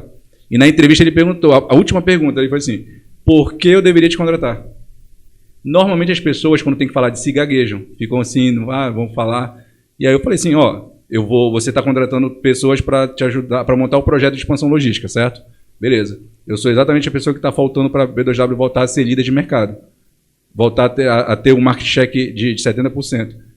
Mas a gente tem market share, vocês têm, só que vocês só têm 30%. Vocês já foram muito grandes, vocês só são grandes. E eu vou somar no time. Aí o cara falou assim, caramba, gostei dessa atitude aí. E aí dentro da B2W eu empreendi várias vezes. Quando eu decidi sair da B2W, olhando isso, o quanto meu gerente ganhava, eu falei assim, eu não quero isso, agora eu vou tocar o meu negócio. E aí foi a minha primeira grande aprendizado. Eu olhei assim, na época eu montei um delivery de comida amazônica. Só para que as pessoas entendam, Frank, quando tu saiu da B2W, tu ganhava quanto? Isso tu pode falar. Posso falar, eu ganhava R$8.000. E tu largou R$8.000 por mês para empreender.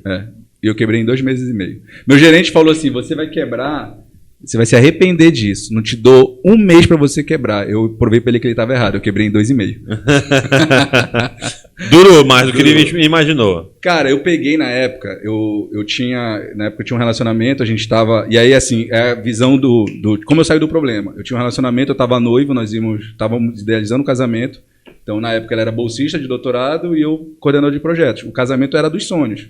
Muito maior do que eu não conseguiria. Então, como é que eu vou financiar isso? Vou vender, vou trabalhar. E aí estava começando o boom de food trucks aqui, lá no Rio, e aí eu vim, aí eu falei assim, cara, vou botar um aqui.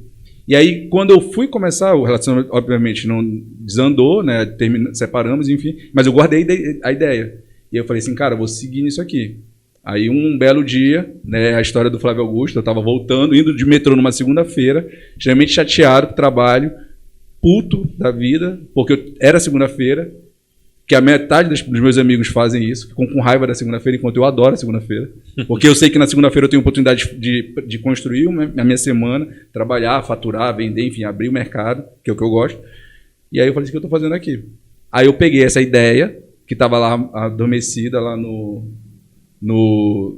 na caixinha, e aí eu comecei. Só que eu era muito bom engenheiro, mas péssimo empreendedor.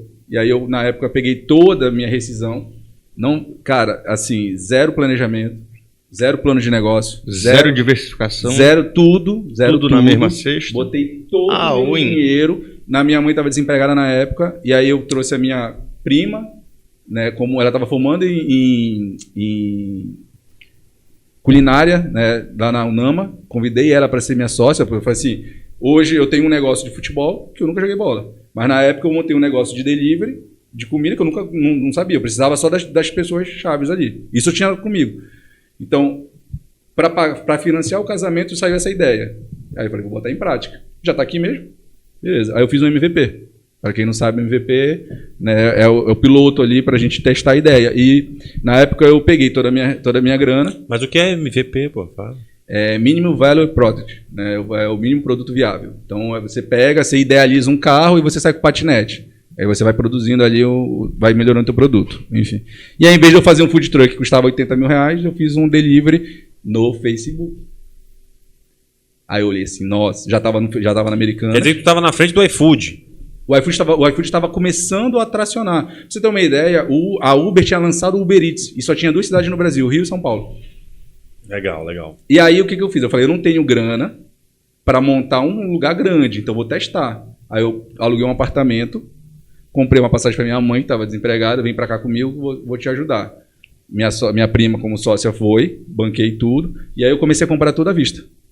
Tudo à vista, Paulo. Eu chegava lá, você entrava no OLX, precisava de um freezer, comprava 1.200, vamos, toma. Precisava de panela, toma, foi. E aí, na hora de soltar o negócio, contratei uma agência de marketing, tá? Fiz um investimento na época de 10 mil reais. Acabou logo com o capital de giro, mano. Já era. Eu nem sabia o que era capital de giro. Exatamente, é por aí. É assim que o brasileiro começa. Eu tinha grana, eu tinha crédito, eu podia ir no banco, podia tentar ali, eu tinha pelo menos que me planejar ali, minimamente. Aí eu fiz o MVP que eu torrei quase 80 mil reais. E eu capotei no começo mesmo, assim. Sabe quando você tá, sabe o cara que tá ali na Olimpíada, que treina, e na hora de largar queima 3 vezes e é desclassificado? Eu fiz isso. Então eu aluguei um apartamento com a intenção de morar e trabalhar para que desse tudo certo. Eu não podia trabalhar no apartamento. Já de largada, já deu errado. E aí eu fiz um projeto muito legal, que eu sempre quis trabalhar com internet, então eu vim para cá, conheci uma comunidade quilombola, fechei um contrato com eles. Eu queria montar minha marca própria para vender tudo no empório, vender licores, cachaça na internet, que hoje, isso estou falando em 2017, hoje tem um monte. Isso. A gente tem uma bem famosa agora, né? A cachaça de Jambu. Distribuída pelo Brasil e pelo mundo. Se você não conhece, precisa conhecer. Isso é boa. Patrocina a gente. Por favor, cachaça de Jambu. Não vou falar o nome, porque tem várias agora. Mas a primeira, tô contigo, hein? Vem pra cá. Tem que olhar pra cá, fico na dúvida. Desculpa, eu esqueci que eu tenho uma principal ali pra mim. Tem aqui. E aí, cara, eu fiz um projeto muito bacana, contratei engenheiro de alimentos para tentar fazer com que o jambu, o tucupi chegasse, né, forma. Eu esbarrei na logística, enfim. A ideia era muito boa, como eu falei, ideia não vale nada. E aí eu fiz eu cometi um erro que hoje eu não, esse erro me trouxe onde eu tô. Então eu aprendi, só que doeu muito na época, óbvio. Foi investimento. Eu não sabia ainda, Paulo, porque eu não conseguia, eu não enxergava o fracasso dessa forma. Eu só me lamentava. Então, quando eu contratei a maioria das pessoas não enxergam o fracasso como investimento. Isso. Quando eu contratei a agência de marketing... Só para dar uma luz, tá, pessoal? Para você que não entendeu ainda por que o fracasso é um investimento, nada mais é do que se você tiver um fracasso e não tiver um aprendizado, ele é basicamente um fracasso. Ele é só um fracasso. Agora, se você tiver um fracasso e tiver um aprendizado, Pode chegar aí no nível do Frank aí, que hoje é um empresário. Tem muita gente que me critica, Márcio, que eu compro um livro e leio 2, 3 capítulos às vezes. E aí parece que eu torrei o dinheiro porque não li o livro completo. Mas eu li o que me interessava. Eu pensava como eles. Hoje eu também penso não como perco você. tempo com livro ruim, não. Eu penso como você. Eu leio exatamente o que eu preciso. Teve um tempo que eu estava me tornando obeso mental. Só estava lendo. Hoje eu quero isso aqui, o que eu preciso? É isso aqui, pronto, acabou. Valeu, tchau, obrigado, vamos embora. Você lê podcast, escuta podcast 2.0 também, igual eu? Escuto. Tu também, Márcio? Claro. Treinando, Todo mundo tem 24 horas, né, meu amigo? Então a gente tem que começar a procurar. Louça, correndo, faço. Hoje quando eu vou fazer alguma atividade que eu tenho tempo, eu já tenho minha programação, já tenho podcast que eu já escuto. Mas tu é empreendedor, por que tu escuta os outros? Porque, meu amigo, uma das coisas que eu aprendi nessa jornada de 2017 é que a gente não é dono da verdade, né? Exatamente. E que se eu tivesse os mentores ou a conexão que eu tenho hoje, eu não tinha fracassado todas as vezes que eu fracassei lá no começo. Nada, não quer dizer que o que eu faço hoje vai dar errado. Ninguém sabe, não tem bola de cristal. Mas eu estou muito mais bem preparado. Eu estava falando isso ontem numa reunião, na segunda-feira numa reunião, que se viesse a terceira, quarta onda, não acontecia nada com a minha unidade. Na segunda onda foi uma catástrofe. Então hoje eu estou preparado. Então, Frank, voltando ao nosso assunto, né? E aí, quais foram esses fracassos aí que tu teve, né? Depois da B2W que tu saiu de lá, montou essa empresa aí de delivery, né? Isso. Amazon Delivery. E aí chamava Cardote. Cardote. Era uma expressão do meu avô. Né? Porque, na verdade, aqui em Belém a gente sempre vai pro Cardote depois da farra, né? Então, eu queria fazer isso lá. Talvez eu acho que faltou um pouco de cultura para esses cariocas. Foi muito. Mas assim, cara, a ideia era muito boa, né? Eu vou usar o Instagram, o Facebook para vender, né? Vou fazer barato, vou fazer na minha casa, que todo mundo faz hoje, certo? Hoje é muito comum.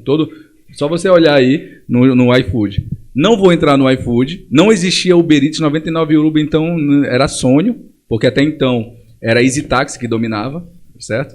E aí, de cara, eu tropecei no contrato com o espaço. O síndico, na época, me travou, e aí eu tinha um freezer com quase 10 mil reais de mercadoria, minha mãe e minha prima na sala de casa. Eu lembro de ter ligado para ele na sexta-feira para falar que a gente ia começar a operar. Ele falou assim, não, você não pode operar aqui. E o corretor de imóveis, não, você pode, fica tranquilo, pode alugar. E aí, por um entendimento básico, eu vim sofrer algumas derrotas por não entender a parte jurídica, mas hoje eu tenho um advogado que apoia a gente. Então hoje eu sei que não é custo, nem contador e nem advogado. É investimento. Muito bem. Acho que, rapaz, parece que você aprendeu, Frank. Por quê? Dá mais trabalho e mais caro resolver o problema. Amigo. Exatamente. Mas eu não tinha esse conhecimento. E a falta de um assessor, né, Márcio?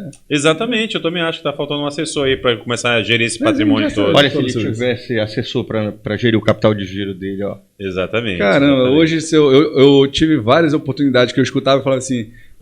A pessoa falava assim pra mim, não, cara, tu não pensou nisso? Eu falei assim, realmente, eu acordei um belo dia, falei assim, vou pedir demissão, vou pegar todo o meu FGTS, vou gastar numa ideia que não vai dar nada certo, vou ser despejado porque, cara, eu tô a fim de tirar uma história bacana. Não, né, meu amigo? Eu fiz porque eu não sabia, pô. Eu não tive entendimento, é o que as pessoas fazem, elas vão se aventurar. E aí, quando aconteceu o desastre, e até o marketing digital que eu fiz estava errado. Não foi desastre, foi investimento. Não, eu uso a palavra desastre porque era um momento ali que eu enxergava aquilo. Só que quando aconteceu o problema, eu estava sentado no sofá, depois de quebrar, foi muito rápido. Eu olhava ali as pessoas do meu lado, a minha mãe chegou comigo e falou assim, tá, e aí, o que você vai fazer? Não sei, vou resolver. Só que eu só lembrava do que dos meus líderes na época falavam, e as pessoas próximas, tu vai querer ser vendedor de tucupi? Assim, né? Se eu for vendedor de tucupi, eu vou ser o maior. Um dia eu estava no shopping e falei, estava no shopping aqui em Belém e falei assim, você está vendo alguma empresa que vende comida, que não era fazer comida típica, era repaginada, por isso que eu precisava de uma pessoa que entendesse de gastronomia. Eu vou ser o China Box da comida amazônica, eu vou trabalhar na internet, eu vou fazer isso. Eu estava desenhado, só que faltava conhecimento, faltava conexões. Eu tenho na minha trajetória, eu tive a oportunidade de conhecer o grande Robson Shiba, pô. E foi esse empreendimento que me levou até ele. Então, quando eu investi no negócio, eu investi numa agência de marketing digital, nada contra agências, mas foi uma experiência ruim, provavelmente uma agência ali. Eu tinha uma pessoa que era o tráfego, /design, /gestor, /criador, /tudo, /programador, e eu fiz um investimento na época de quase 10 mil reais, e até hoje eu aguardo o meu e-commerce. Não veio. E aí quando deu tudo errado, eu quebrei, que eu precisei sair de onde eu estava, minha prima voltou para cá, né, ela pediu demissão, então foi uma barra na minha família até eu ouvir aquilo, e eu escutava críticas de todo mundo, cara, você não viu isso? Aí eu falei assim, beleza, eles não estão errados, estão certos, eu nunca enxerguei. Por que eu não enxerguei? Tá, mas eu não vou deixar eles terem razão. Continuarem certos. Isso, eu vou atrás. E aí eu comecei a trabalhar com venda direta. Peguei um produto. Posso fazer um parêntese? Pode, Ficam umas lições aí. O caminho da subida. Você pode confirmar se eu estiver errado. O caminho da subida é solitário. Muito. Muito. Não é? Em todos os sentidos. Todos né? Outra, a tua história é um reflexo do empreendedorismo do Brasil. Que a burocracia emperra o trabalho. Não é? Isso. E outra lição, isso eu nunca morei, mas já viajei para os Estados Unidos e eu converso com o pessoal que mora lá. Lá é engraçado que a gente compra produtos que aqui a gente compra por R$400 por $2. No entanto, você vai pagar um serviço, é $150 uma hora. E que aqui é o inverso, né? Você paga R$400 numa camisa e você quer pagar uma diarista R$50. E aí eu perguntava, mas por que vocês aceitam pagar? E a pessoa dizia, é porque se eu valorizar o serviço dos outros, o meu serviço vai ser valorizado. Então eu acho que são 3 coisas que ficam da tua fala e assim, marcantes para mim. É isso. Então assim, eu lembro muito bem de estar na sala numa sexta-feira, eu vou preparar o iPhone, vamos lançar o delivery no Facebook pra gente ver a ideia, pra ver se dá certo. Tava no bairro do Grajaú. E aí, pensa comigo, eu estou no bairro do Grajaú, zona norte do Rio de Janeiro, né, querendo vender um produto que eles não conhecem, e aí eu não conseguia fazer análise de mercado. Então, se eu tenho um ticket de R$30 e o cara tá com fome, num lugar que ele não sabe o que ele vai comer, vou dar um exemplo de um prato lá que eu não vou lembrar o nome agora, mas tinha uma pegada amazônica que era era peixe com, aí envolvia cupuaçu, castanha, era uma parada bem legal que a minha sócia na época criou, era um restaurante daqui. O cara olha aquilo e fala assim, meu amigo, é McDonald's, é hambúrguer, batata frita e pizza, é só o que eu sei, não quero nem saber. Com R$40 eu vou arriscar de não gostar? Tô fora. Então, já de cara, já joguei errado, já estava totalmente fora. E aí, na agência, eu lembro de estar olhando no Facebook, aí eu não tinha domínio, isso para o empreendedor é muito ruim. O empreendedor que não domina marketing digital hoje, ele está fadado a ficar na mão de outras pessoas, porque hoje, para você encontrar cliente, você tem 2 formas.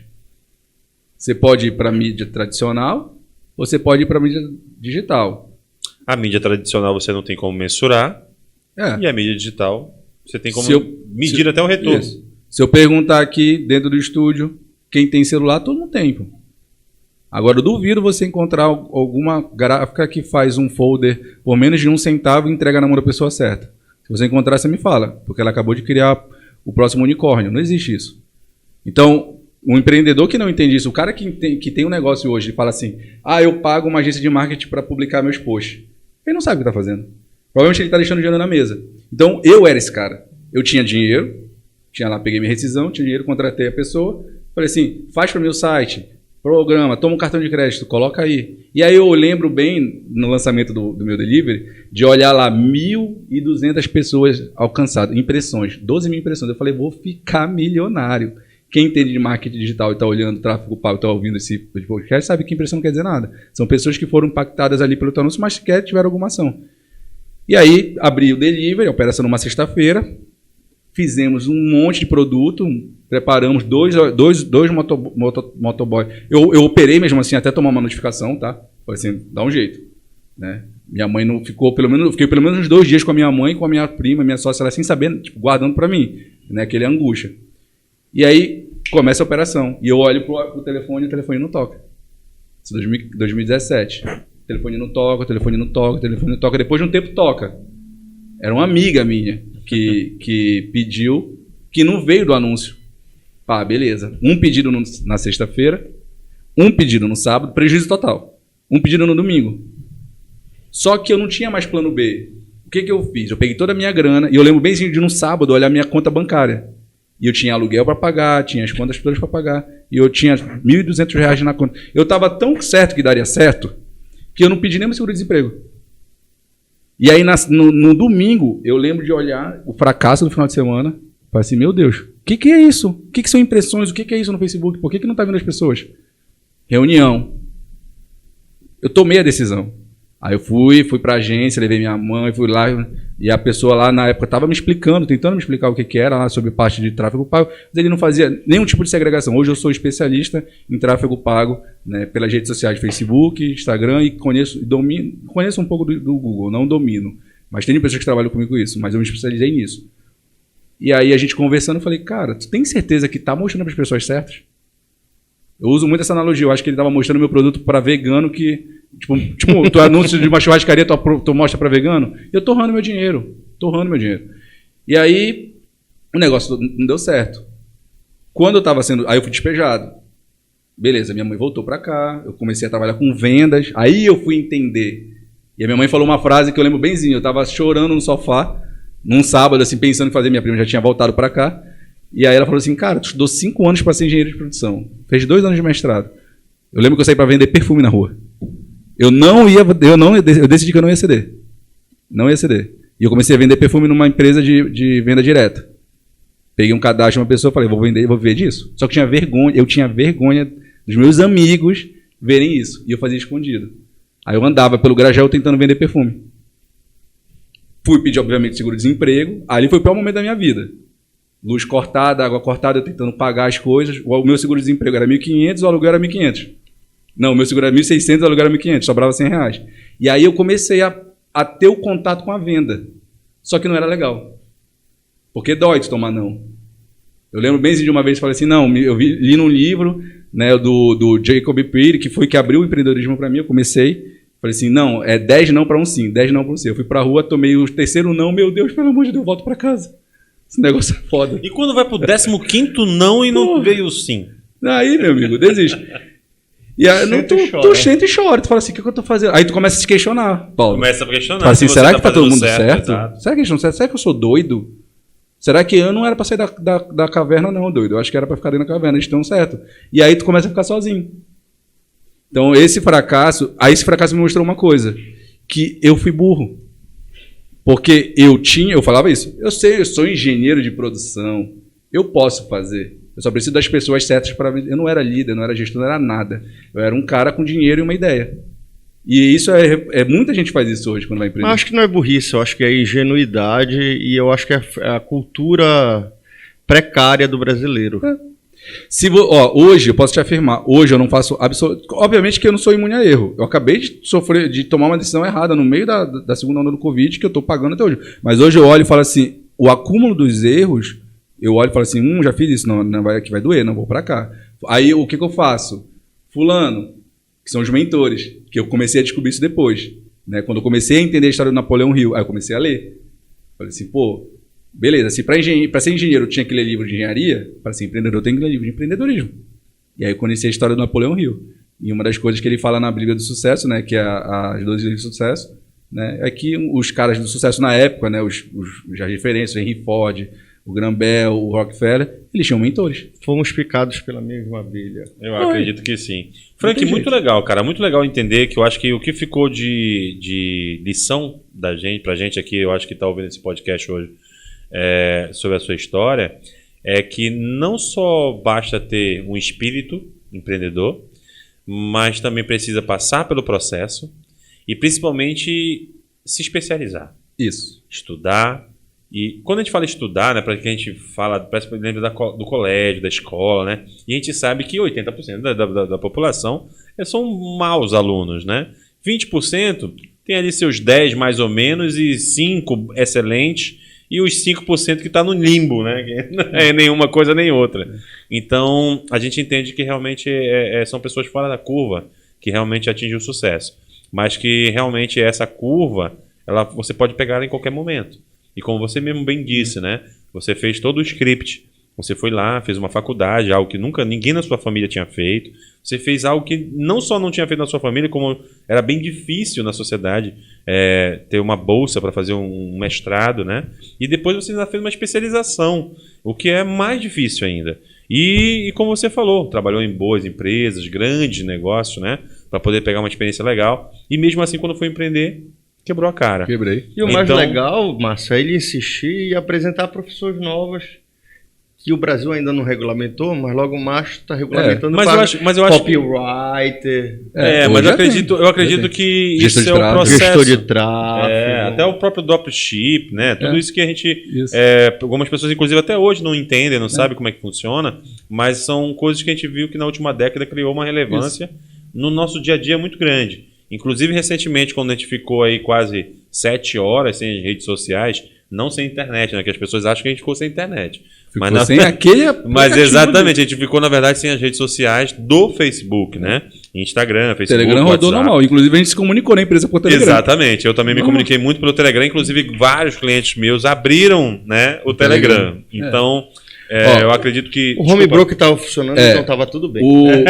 O que essa experiência no delivery me levou foi para onde eu estou hoje. Então... entender que aquela pessoa que eu chamei como especialista não entendia sobre tráfego. Até então, o que é tráfego? Como que eu atraio pessoas. Então, eu explico isso quando eu vou conversar com alguém. Por que um aluguel é mais caro, por exemplo, aqui em Belém, na Brás, do que no subúrbio? Porque ali tem muito mais fluxo de pessoas. Na internet é a mesma coisa. Então, quem está no Telegram, quem está no TikTok hoje é uma das gente que está mais crescendo. Tem uma empresa que acha que o TikTok só fazer dancinha é louco. Está muito barato adquirir cliente ali. Facebook, LinkedIn... Aí eu posso te fazer uma pergunta? Fica à vontade. Você não é artista gráfico, mas quem melhor do que você para fazer o marketing do seu negócio? Eu, porque eu conheço meu produto. Obrigado. Sou eu. Então, Franco, conclui pra gente agora, como é que tu chegou nessa transição, de sair dessa parte do delivery amazônico, né? Que tu viu que realmente não tinha habilidade, nem domínio da área para poder desenvolver. E chegar hoje, de repente, eu acho que tu passou por outras coisas, comenta também com a gente, até chegar hoje, no dia de hoje, que você realmente conseguiu entender qual é o teu processo de empreendedorismo, uma empresa que você vê que cresce e tem um crescimento constante para o futuro. E quais foram as lições que te fez tomar melhores decisões, né? Beleza. A primeira lição foi que eu olhei assim, eu falei, cara, se eu fracassei aqui é porque eu não conheço isso e eu estou na mão de outra pessoa. E aí eu fui estudar marketing digital. Eu lembro de iniciei um treino, eu falei assim, eu queria fazer um e-commerce, contratei uma pessoa que não sabia, então vou aprender. E aí eu comecei a descobrir um universo que poucas pessoas enxergam. Caiu uma cortina, porque até então, se você, todo mundo tem rede social. Até aí tudo bem, só que você é o cliente, você não sabe. Ninguém acorda de manhã, fala, vou comprar uma cadeira e entra no Facebook. Mas se você quer uma cadeira, você entra no Google. E aí você, depois que entra no Google e pesquisa cadeira, aparece um anúncio de cadeira para você. E é aquele anúncio que fica te perseguindo.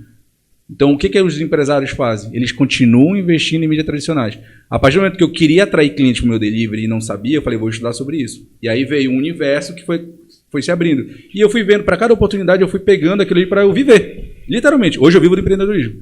Durante muitos anos, eu tive que abdicar de tudo. Vendi meu carro, vendi minhas coisas, voltei a morar na casa da minha mãe, quando ela morava em outro estado, fiquei sozinho, fui estudar, reprograma e volta. E aí eu entendi o mercado de marketing digital, especificamente de tráfego pago. Eu me especializei nisso. E aí isso me trouxe algumas oportunidades, né, onde eu trabalhei com venda de produto na internet, trazendo da China, que é o dropshipping, que é um atravessador. Então, eu ia lá no fornecedor, no Ali, que nem anunciava na TV como agora anuncia, o Ali, o Shopee. Aí eu pegava um produto, criava a minha página e vendia para alguém aqui. Essa pessoa pagava para mim, mas o que mandava era o fornecedor de lá. Beleza. Então, dropship nada mais é do que fazer uma venda, né, de um produto que você não tem e que entrega a um fornecedor que você nem conhece. Isso. Ele é bom em fabricar o produto, eu tenho que ser bom em vender. Você fatura o spread. Exatamente. E aí eu entendi sobre isso, eu comecei a estudar. Só que aí, olha só que legal. Eu entendi sobre o modelo de negócio. Só com a história que eu falei do carrinho bate-bate. E aí eu comecei a botar dinheiro em anúncio. Eu entendi de tráfego. Só que o cliente chegava na minha página, no meu e-commerce, e estava horrível. Aí eu falei, não estou vendendo. Eu olhava lá 50, 10, 20, 30, 100 pessoas e 0 venda. E aí eu falei, putz, o que está acontecendo? Está faltando alguma coisa. Aí é o mundo da venda, copywriting. E aí eu reprograma, vai. E aí E estuda aquilo que tu precisa. Estuda, exatamente. Eu sempre fui muito autodidata nisso. E aí eu fui... Só que isso leva tempo, perde-se muito tempo nisso. Mas aí não adianta você entender de tráfego, chegar lá... Imagina só, você pensa um produto. Vou dar o exemplo do podcast. Você cria aqui, tem uma estrutura maneira, tem uma estrutura top, e aí você faz um anúncio e mostra para pessoas que não têm interesse nenhum no teu produto. Aí tu gasta um dinheiro investindo, você gasta um dinheiro com uma pessoa produzindo a arte, E aí aparece para essa pessoa e ela vai olhar e vai assim, não quero, vai embora. Você está queimando recurso. Basicamente isso. Então eu lembro que eu tentava vender, eu lembro de tentar vender um colete ergonômico e esse colete não presta, não dá certo. Teve um cara, depois de 3 meses, fez R$1 milhão em venda com esse colete. Eu falei, como é que esse cara fez com o meu produto que eu? Aí eu fui entender, num simpósio, né, que eu estava lá em BH, que era um universo de vendas. E aí, quando eu entrei forte nisso. Então, do marketing, do fracasso no delivery, eu fui entrando no marketing digital. Até que eu cheguei, passei por marketplace, por outras franquias, até conheci meu sócio. Meu atual sócio, o Gabriel. Abraço, mano. Tive um contato muito bom com o Gabriel Bogé, né? Hoje a gente está à frente de uma operação da Next Academy. A Next Academy é a maior rede de academias de preparação de estudantes e atletas da América Latina. É um braço, é uma edtech, né, que ela prepara e desenvolve o atleta com futebol e educação para que eles consigam oportunidades de bolsa de estudo no exterior ou colocação em clubes. Como? Digitalizando o olheiro. Então, eles têm uma plataforma digital onde tem treinamentos, eles aprendem, self-service, treinamento de mentalidade, de embarque, de tirar o passaporte, de visto, tudo, e eles colocam o DVD deles. Todos os nossos jogos são gravados. Eles montam os melhores momentos, colocam lá e ofertam para os treinadores. Os treinadores fazem exatamente o que acontece aqui. As instituições privadas que dão bolsa de estudos, acontece lá. Te dão uma bolsa de estudo para tu jogar. O olheiro não vem para o Brasil. Então quer dizer que agora não tem mais aquele coroa lá na arquibancada olhando o jogo para dizer quem é o melhor do time? Não. E agora a gente consegue fazer isso online. A Next é uma empresa de 10 anos, né? 5 anos em regime de franquia. Conheci o Iali através do meu sócio. No meio do empreendedorismo, vindo de uma terceira tentativa de marketplace, que era um outro modelo. E aí é aquela questão, como eu já entendia que o fracasso é uma bênção, dependendo de como você enxerga, no meu último projeto, a gente não foi bem sucedido, eu e meu sócio, nós desfizemos a sociedade, mas ele me apresentou o Gabriel, meu atual sócio. E o Gabriel já vinha numa pegada muito forte, vendendo curso de inglês. Ele tem uma história muito parecida com a minha, a família também não acreditava muito nele, chamava de vendedor de curso de inglês, e ele se destacou. Quando a pandemia fechou tudo, que a Next não podia operar, eles foram para o braço comercial de inglês. Então, assim como as franquias da WhatsApp fecharam e todo mundo foi para Wiser Educação, certo? Né? A WhatsApp tinha esse projeto, mas não tinha decolado. Foi ali. O empreendedor é isso, é resolver o problema. Você pode chorar. As pessoas, com certeza você deve ter conhecido pessoas como eu conheço, que falaram assim, não, bora esperar para ver o que vai dar. 2 anos se passar. Prende a respiração por 2 anos e vê quanto dura. Não vai durar. E aí a Next ela virou esse braço comercial. O Gabriel acabou entrando no processo de venda, né, do WhatsApp, se destacou. O meu ex-sócio, nesse projeto que ele tinha uma sociedade onde eu vim trabalhar com eles por marketing digital, eu estava voltando no mestrado do Rio, isso foi em 2019. Ele me fez uma proposta para trabalhar junto com ele. De casa, eu consegui elevar o negócio para quase 100 estabelecimentos. Na época, o produto era um marketplace, usando tráfego pago. Então, usando o Google, usando o Facebook, sem sair de casa. E aí o negócio desfez, mas ele me apresentou o Gabriel. E aí o que a gente iniciou a empreitada da Next ano passado, né? E hoje nós temos 2 unidades, temos aqui em Belém, abrimos um polo em Tucuruí, muito por conta do que aconteceu na segunda onda do Covid, e a nossa plataforma é 100% digital. Então, quando eu vi a Next, né, hoje eu sou sócio da Next, então meu papel é abrir mercado aqui. Quando eu vi a Next, eu falei assim, cara, é a evolução da escolinha, é um marketplace, a captação é 100% digital. Como é que a gente faz isso hoje, Paulo? Eu tenho um time de growth, que aí é meu primo, gestor de tráfego que eu formei, a minha prima, copywriter que eu formei, e eu tenho um design no começo. Então a gente preparava toda a estrutura, cria-se campanha, eu entro em contato com os clientes através da ferramenta que ele não larga para nada nem para ir no banheiro, ele vê o anúncio, se cadastra, não temos você não vai ver falar sobre a gente em outdoor, você não vai ver ninguém com uma faixa na Minute Ball dizendo seletivas da Next Academy aqui, pergunte-me como, você não vai ver ninguém com bottom, a gente vai aqui no celular. E aí ele se cadastra, pega aquele telefone, a gente faz o processo de venda ativa. E nisso eu consigo leads, né? Leads, para quem não conhece, né? É o conceito que a gente fala de cadastro de pessoas. Eu tenho hoje uma taxa de até 60 centavos, 50 centavos. E a MLS é o maior captador de talentos de vocês? Ainda não, porque funciona. Hoje o maior braço da Next é para o intercâmbio estudantil. Então, como não tem base nos Estados Unidos de futebol, as universidades formam para a MLS e as escolas formam para as universidades. E tem ligas, tem níveis de ligas. Então, as escolas ofertam bolsa de 50% a 100%. Então, o cara pode fazer faculdade lá fora. Não necessariamente ele vai virar um profissional. Não necessariamente. Mas ele pode fazer pelo menos uma faculdade fora do país. Futebol eu costumo dizer para os meus atletas, futebol é uma aposta, educação é uma certeza. Então, hoje a gente trabalha com jovens de 14 a 24 anos. A Next no Brasil todo tem em torno de 6 mil atletas. Hoje a nossa meta é bater até o final de dezembro, 100 atletas aqui em Belém. A gente trabalha hoje com dois locais. A gente tem uma unidade que opera na Azel, a turma da tarde, e na Tuna. Né? O nosso coordenador de futebol, ele é um grande profissional, né? Dá um abraço aí para você, Jean Carioca. Né? Ele já foi treinador da base do Remo, do Paysandu da Tuna. Hoje ele está no modelo de partnership comigo. A Next, ela é assim, ela adotou o modelo da WhatsApp. Né? Então o Flávio Augusto faz parte da construção do negócio. Todo mundo que está comigo hoje está construindo modelo de partnership. A minha meta, pessoal, é me tornar o maior multifranqueado da rede. Né? Tem um plano aí, pelo menos até o final do ano, abrir o 3º polo. Né? E nos próximos 5 anos está com 10 unidades, pelo menos, da Next. Hoje é uma empresa em franca expansão. Né? A gente tem aí, está construindo um negócio, né? Estou construindo um negócio, obviamente. E a gente vai ter os primeiros cases de sucesso agora em janeiro. Então eu tenho atletas de Tucuruí que vão para Tailândia, estudar com bolsa de 95% um atleta. Não, Tailândia... Não, Tailândia do lado de Goianésia. Tailândia lá... Porque para você que não conhece o nosso estado do Pará, nós temos uma Tailândia aqui dentro. E eu falei isso para ele, eu falei assim, não é Tailândia que vocês passam para ir para Belém, não, é lá do outro lado, filho. Eu entendi certo, quer dizer... Então é lá na Ásia, é isso mesmo? O moleque que gosta de jogar a pelada dele, a mãe tá perdida, ela pode contratar vocês, e o moleque pode ter uma oportunidade de estudar nos Estados Unidos com bolsa... Ele une um jogador profissional. Se ele vai virar profissional, vai depender dele, mas uma coisa é certa. A possibilidade. A possibilidade.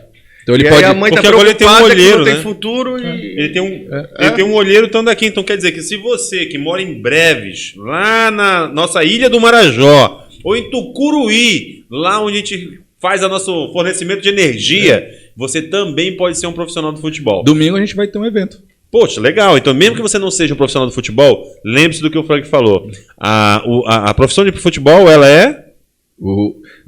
Sobre aposta e certeza? Isso. Futebol é uma aposta e educação é uma certeza. Então, se você que aposta na sua profissão de jogador de futebol, ou está apostando naquelas plataformas digitais esportivas, pelo menos faça a Next Academy, porque pelo menos você vai ter a segurança de ter uma boa educação, não é isso, Frank? Cara, a vida é feita de processo. É o que a gente estava falando desde o começo da conversa, né? E aí pode descer balde que a gente vai conversar.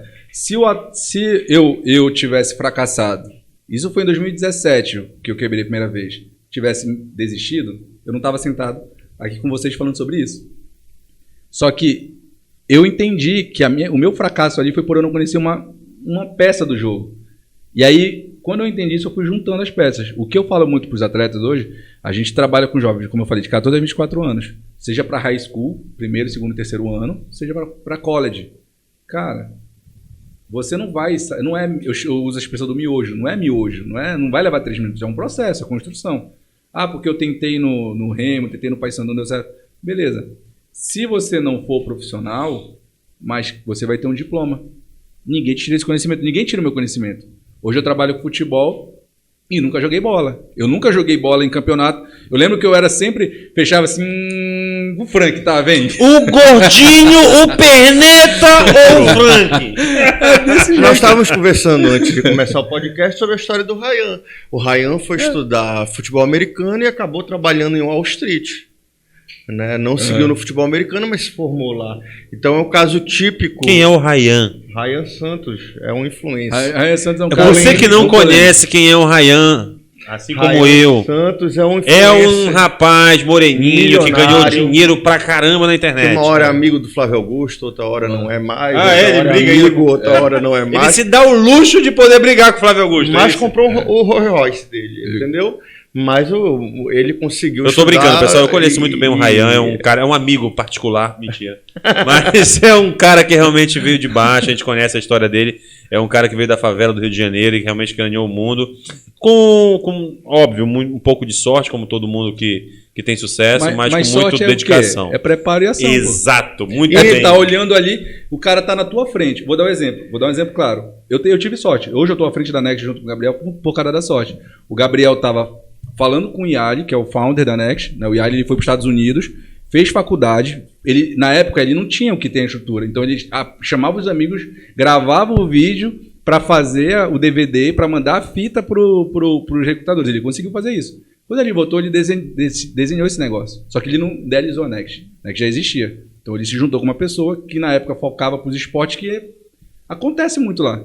E aí o futebol estava meio largado.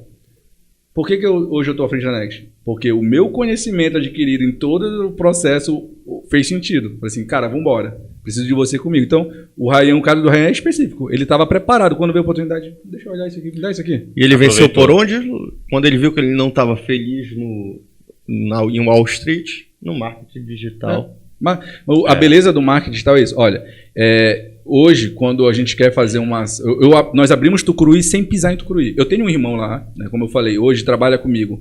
A minha mãe, ela é coordenadora de seletiva, avaliadora de captação. O meu irmão é treinador no polo de Tucuruí. O meu primo é gestor de tráfego, minha prima é copywriter. Beleza? E nós temos aqui a Mary Jane, entendeu? Tem a Mary Jane. Trabalha com... A gente não tem primo, mãe, prima e irmão. A gente tem só a Mary Jane. Mas só pra ficar claro, é o único lugar que o nepotismo só tá liberado se gerar resultado. Se não bem lembrado. Não tem almoço grátis, meu amigo. Frank, é um prazer, cara, ouvir a tua história. Obviamente que nós somos amigos pessoais, eu já conhecia toda ela, mas é muito legal poder levar isso para as pessoas.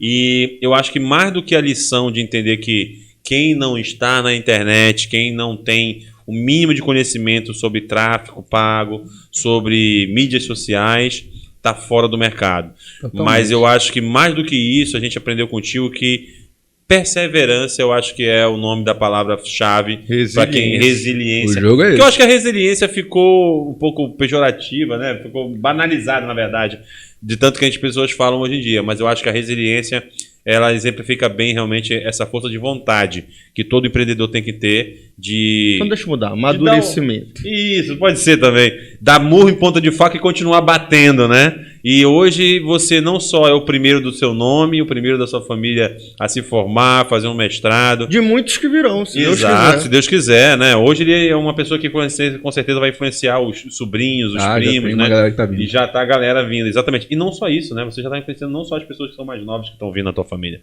mas você tá influenciando a sua mãe, o seu irmão, 2 primos. Eu acho que isso mostra não só a seriedade do trabalho que tu faz, mas principalmente a generosidade que tu teve de talvez, não que sejam as mesmas pessoas, mas pegar as pessoas da tua família que talvez sejam as que te criticavam, né? E hoje elas fazem parte do teu sonho. E hoje elas entendem que é um processo que você passou, que você está ensinando essas pessoas a passar, e que eu acho que as pessoas que estão nos ouvindo hoje também entenderam que precisam passar para poder atingir um determinado sucesso ou determinado objetivo na vida. E eu acho que a gente só pode agradecer realmente do teu tempo, obviamente, de ter vindo aqui, mas principalmente das lições que tu deixou aqui pra gente. E eu queria que eu acho que tu te despedisse das pessoas, mostrando para elas assim quais foram assim as maiores lições. Vamos, acho que a gente sabe que é muitas, né, no meio desse caminho, mas lista aí 1 ou 2, pelo menos, que tu acha que é crucial, não só para ti, mas para qualquer outro empreendedor, e que realmente te trouxe. Te trouxe até aqui. Vou te dar 30 segundos para você pensar.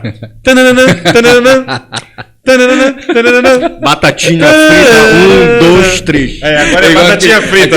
Aquele programa da SBT lá. É o Fantasia, pô. Tu acha que eu tirei a música da onde? Eu sempre assisti. Caramba, tu tá entregando a tua idade no finalzinho. Né? Ele segurou. Não tem mais 27, ele segurou até o final. Não teve jeito. Acabou entregando. Cara, é o seguinte. O que eu acho que é humildade, né, o chapéu do aprendiz sempre. A gente não é dono da razão. Né, entender isso. O que tu quer fazer, outras pessoas já fizeram. A internet está aí para isso. Vai buscar o mal da internet é que a informação está sem conexão. Assim, você fica perdido. Mas entender que tem sempre alguém que vai sabe aquilo que tu quer, é importantíssimo. Humildade, principalmente, porque você nunca vai ser dono vai ter todas as habilidades necessárias, vai ter sempre alguém que vai ser necessário no teu processo. E que empreender é libertador, se você entender aquilo, se apaixonar pelo processo. O que você falou, né, o que eu estou fazendo hoje, tem pessoas, obviamente, parece que eu dei o exemplo claro da minha família, mas tem outros. Tem pessoas próximas minhas que eu chamei e não viram um valor, né, porque você não tem um resultado. Mas hoje eu tenho muita gente que eu nunca vi na vida. Nunca vi na vida. E acredita no teu sonho. Chega uma hora que o empreendedorismo ele transborda. E aí quando ele transborda é quando é maior que você. Hoje eu não levanto de manhã por mim. Se eu te falar que esses últimos meses têm sido desafiadores, se eu não falar isso, eu estou mentindo. Tem sido muito difíceis. Por conta do momento, a gente ainda não sai de uma pandemia. Só que o que não me deixa desistir são, primeiro, as pessoas que estão comigo, estão trabalhando junto comigo, construindo esse projeto, são os atletas. Quando eu chego, escuto um pai falando assim, cara, muito obrigado. Eu tô indo com o meu filho, tem dos 5 que estão indo com o meu filho para ver o passaporte, que ano que vem ele está indo para lá, para os Estados Unidos. Ei, cara, você não tem noção como eu sou grato. Vem para cá, vamos tomar uma cerveja, vamos fazer um churrasco. São essas pessoas que fazem com que eu não desista. Então, chega uma hora que é maior que você, independente do que você faça. Entendeu? Então, eu dou o exemplo lá da minha avó que não desistia porque tinha que cuidar dos filhos. Ou é mais ou menos isso. Só que hoje eu tenho um grupo de pessoas, um grupo de atletas que estão esperando, que se eu chegar e amanhã cansar, são eles que me dão força. Então, é a hora que tu transborda na vida dos outros e tu começa a transformar. Eu acho que isso é fundamental, Frank. Mais uma vez, parabéns, verdade, não só pelo conhecimento que você passou aqui hoje, mas pela sua concepção de vida.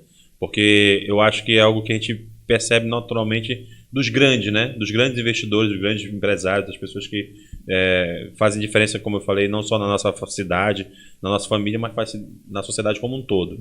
Então, imagina um Jorge Paulo Lema, né? Um Stuberg, um do Facebook lá, o Zuckerberg, né? Esses caras não param de empreender, não param de inovar, não param de crescer, não param de querer mais. E o que estimula essas pessoas a querer mais? E aí eu acho que é o sentido primordial do nosso podcast, que é por isso que você está aqui. Não é 8, não é 17 mil reais, não é 50 mil reais, não é 2 franquias, não é 3 cidades que vai satisfazer você.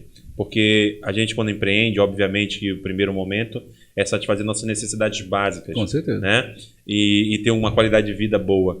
Mas a partir do momento que, como você mesmo disse, o negócio se torna maior que a pessoa, ou seja, o Frank Azevedo se torna maior do que o Frank, filho da sua mãe, né? Você entende que você não é mais totalmente não me pertence dono. Mais o projeto. Exato. É de outra pessoa. Ela já tomou posse. Exato. O sonho não é mais só seu e o sonho é de outras pessoas. Então é por isso que eu acho que essas pessoas acordam todos os dias. Não é para ganhar mais dinheiro, não é para ter mais poder. Óbvio que a gente tem uma minoria de pessoas que são pequenas em mente e conseguem ter capacidade de fazer isso, mas a gente está falando de pessoas que vieram de baixo e cresceram. E essas pessoas não tinham como fazer isso se não tivesse essa mentalidade que você tem hoje. Então eu agradeço de verdade, não só o seu tempo de ter vindo aqui, mas principalmente as lições que você deixou para as pessoas que estão assistindo a gente. E dinheiro ele é secundário, na verdade ele é muito importante, mas ele é uma consequência de você desenvolver um bom trabalho e fazer com que seu sonho sobreponha às suas vontades e que se torne um sonho de várias pessoas. Não só as que estão próximas de você, mas principalmente aquelas pessoas que entendem valor no teu sonho. Então, mais uma vez, muito obrigado. E só para a gente terminar, Frank, a gente tem um nosso tradição aqui no final. Desafio do ouvinte. Não, é basicamente o nosso Momento Maria Gabriela. Eu quero fazer um bate-bola contigo, aquele papo bem, né, vamos dizer assim, capcioso. Eu vou falar uma frase ou uma palavra e você fala aquilo que vem na tua cabeça, a primeira coisa que vier. Eu vou fazer as perguntas difíceis. Pronto, então eu vou fazer o seguinte, vamos fazer diferente. Vou deixar o Paulinho. Paulinho, faça o bate-bola com o nosso convidado, Paulinho. Então, vamos lá. Se você perdesse todo o seu dinheiro nesse momento, o que você faria da sua vida? Eu ia vender. Eu ia procurar algum produto para vender. Qualquer um que fosse. Eu ia procurar uma opção que eu ia para a internet para vender, como eu comecei, por exemplo, com o dropship. Eu ia vender alguma coisa para pegar, para levantar a grana para começar de novo. Até conhecimento, já fiz isso uma vez, fazer de novo. Qual é o teu maior sonho, tirando o empreendedorismo? Meu maior sonho, ser pai. Ter uma família e poder construir eu construir o meu legado, né? Meu legado, na verdade, só vai ser completo se eu puder replicar isso com meus filhos, né? Ter uma família estruturada. E você pensa chegar até onde na sociedade paraense? Cara, durante muito tempo, eu vou ser o maior empreendedor desse estado. Então, eu olhava assim e falava assim, por que Formosa? Por que líder? Então, eu olhava assim, o meu sobrenome vai ser marcado nessa magnitude. Você vai parar aqui no Pará? Não, nem um pouco. Na verdade, eu vim para o Pará para construir aqui, mas aqui só é uma ponte. Eu não tenho raízes. Um dos meus objetivos de vida é morar fora do país. Agora, bora ver se o cara vai ser meu amigo. E se eu te convidar pro jogo do Bicola, tu vai tomar uma gelada comigo lá? Contigo eu tomo. No jogo do Bicola, vamos pensar duas vezes. Penso, contigo eu tomo, mas aí a gente já sabe, né? Vou secar o Bicola. Mas né? não pode gritar gol, pô. Não tem problema, fico quietinho. Ixi, comemora por dentro eternamente. Mas você vai pagar a cerveja? Eu pago. Então não tem problema. Agora é minha vez de agradecer, entendeu? Você é a figura, a persona que a gente quer. Eu acho que você transparece. Uniu, né? Uniu totalmente todas as características que a gente precisa. Características que a gente busca no nosso convidado. Nesse programa. E assim, foi uma aula, uma lição de vida de referência para a população paraense, do que é empreender, do que é mudar de vida, do que é passar dificuldade, do que é fracassar, do que é lutar, não desistir, ir embora, voltar, empreender. E eu só tenho que te agradecer pela lição de vida, pela aula que você deu pra gente, entendeu? Espero que você retorne aqui mais vezes contando das tuas novas vitórias. A gente vai pro jogo do Bicola junto. Isso, na verdade eu quero quando você se tornar sócio do Flávio Augusto, aí que você junto, traga ele aqui no nosso podcast. Afinal, a gente não quer só pessoas anônimas, mas também pessoas que realmente fazem relevância nesse país. E te agradecer como paraense e pedir que tu não desista dessa molecada, que às vezes só que precisa de uma oportunidade você está podendo proporcionar. E às vezes na vida, como disse o Márcio, o dinheiro é só a primeira página, como ele costuma dizer. E o que você está proporcionando para essa molecada, principalmente do interior do estado, que é tão carente, uma oportunidade de estudar até no exterior, às vezes pela bola que o cara joga na rua. Não desista, entendeu? Dê uma força para essa molecada aí. Show. Pô, obrigado, Márcio, obrigado, Paulo, pelas palavras. Não é fácil não, viu? Não é fácil não, mas uma coisa que eu me comprometi comigo, né? De não parar. Eu tenho certeza que o que eu planejo, o que eu idealizei, eu vou conquistar, eu vou conseguir.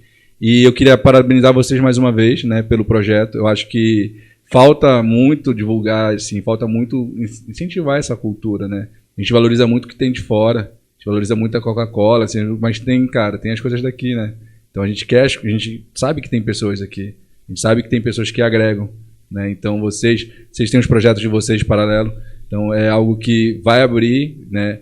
Se 1% do que a gente conversou aqui, que a gente brincou, servir para quem ouviu e aquela palavra ali vai ser um gatilho para algo, fico feliz, né? Porque uma das coisas que eu falo muito para os meninos é assim, não importa onde você veio, importa para onde você quer chegar. O teu start inicial não quer dizer absolutamente nada. Se você for aceitar que essa tua condição vai ser para sempre, então o meu papel é ser esse propagador, né, na vida deles, na minha vida, na vida da minha família. Então, mais uma vez, obrigado. Foram 2 horas aqui que eu nem vi o tempo passar, né, foi divertido demais. Eu tenho certeza que esse projeto ele só tende a crescer.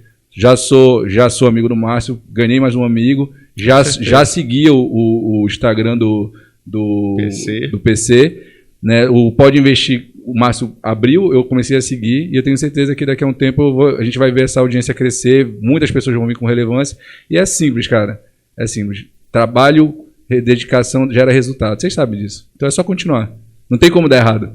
Beleza? É isso aí. Tamo junto. Valeu, meu amigo, muito obrigado mais uma vez pela sua presença aqui com a gente. E eu queria também agradecer a sua audiência, você que está aqui acompanhando a gente até o final. Eu espero realmente que a gente tenha agregado, né, na vida das pessoas e que elas realmente tenham visto que não é só pessoas que a gente conhece na televisão, na internet e fazem muito sucesso que podem fazer a diferença na sua vida, na vida das pessoas que estão ao seu redor. A gente também pode fazer e é isso que a gente quer pregar. E por isso que a gente está aqui. Mais uma vez, muito obrigado, Frank. Mais uma vez, muito obrigado, Paulo, pela sua presença também. Mary Jane, até a próxima. Mary Jane. Agradeço mais uma vez a todos vocês. Não deixe de seguir a nossa página pod.investir no Instagram e também em outras redes sociais, no Telegram, também no YouTube e principalmente nas plataformas de streaming, né? Na plataforma também de áudio, no Spotify e no Deezer, né? Então, até a próxima e muito obrigado e tchau, tchau!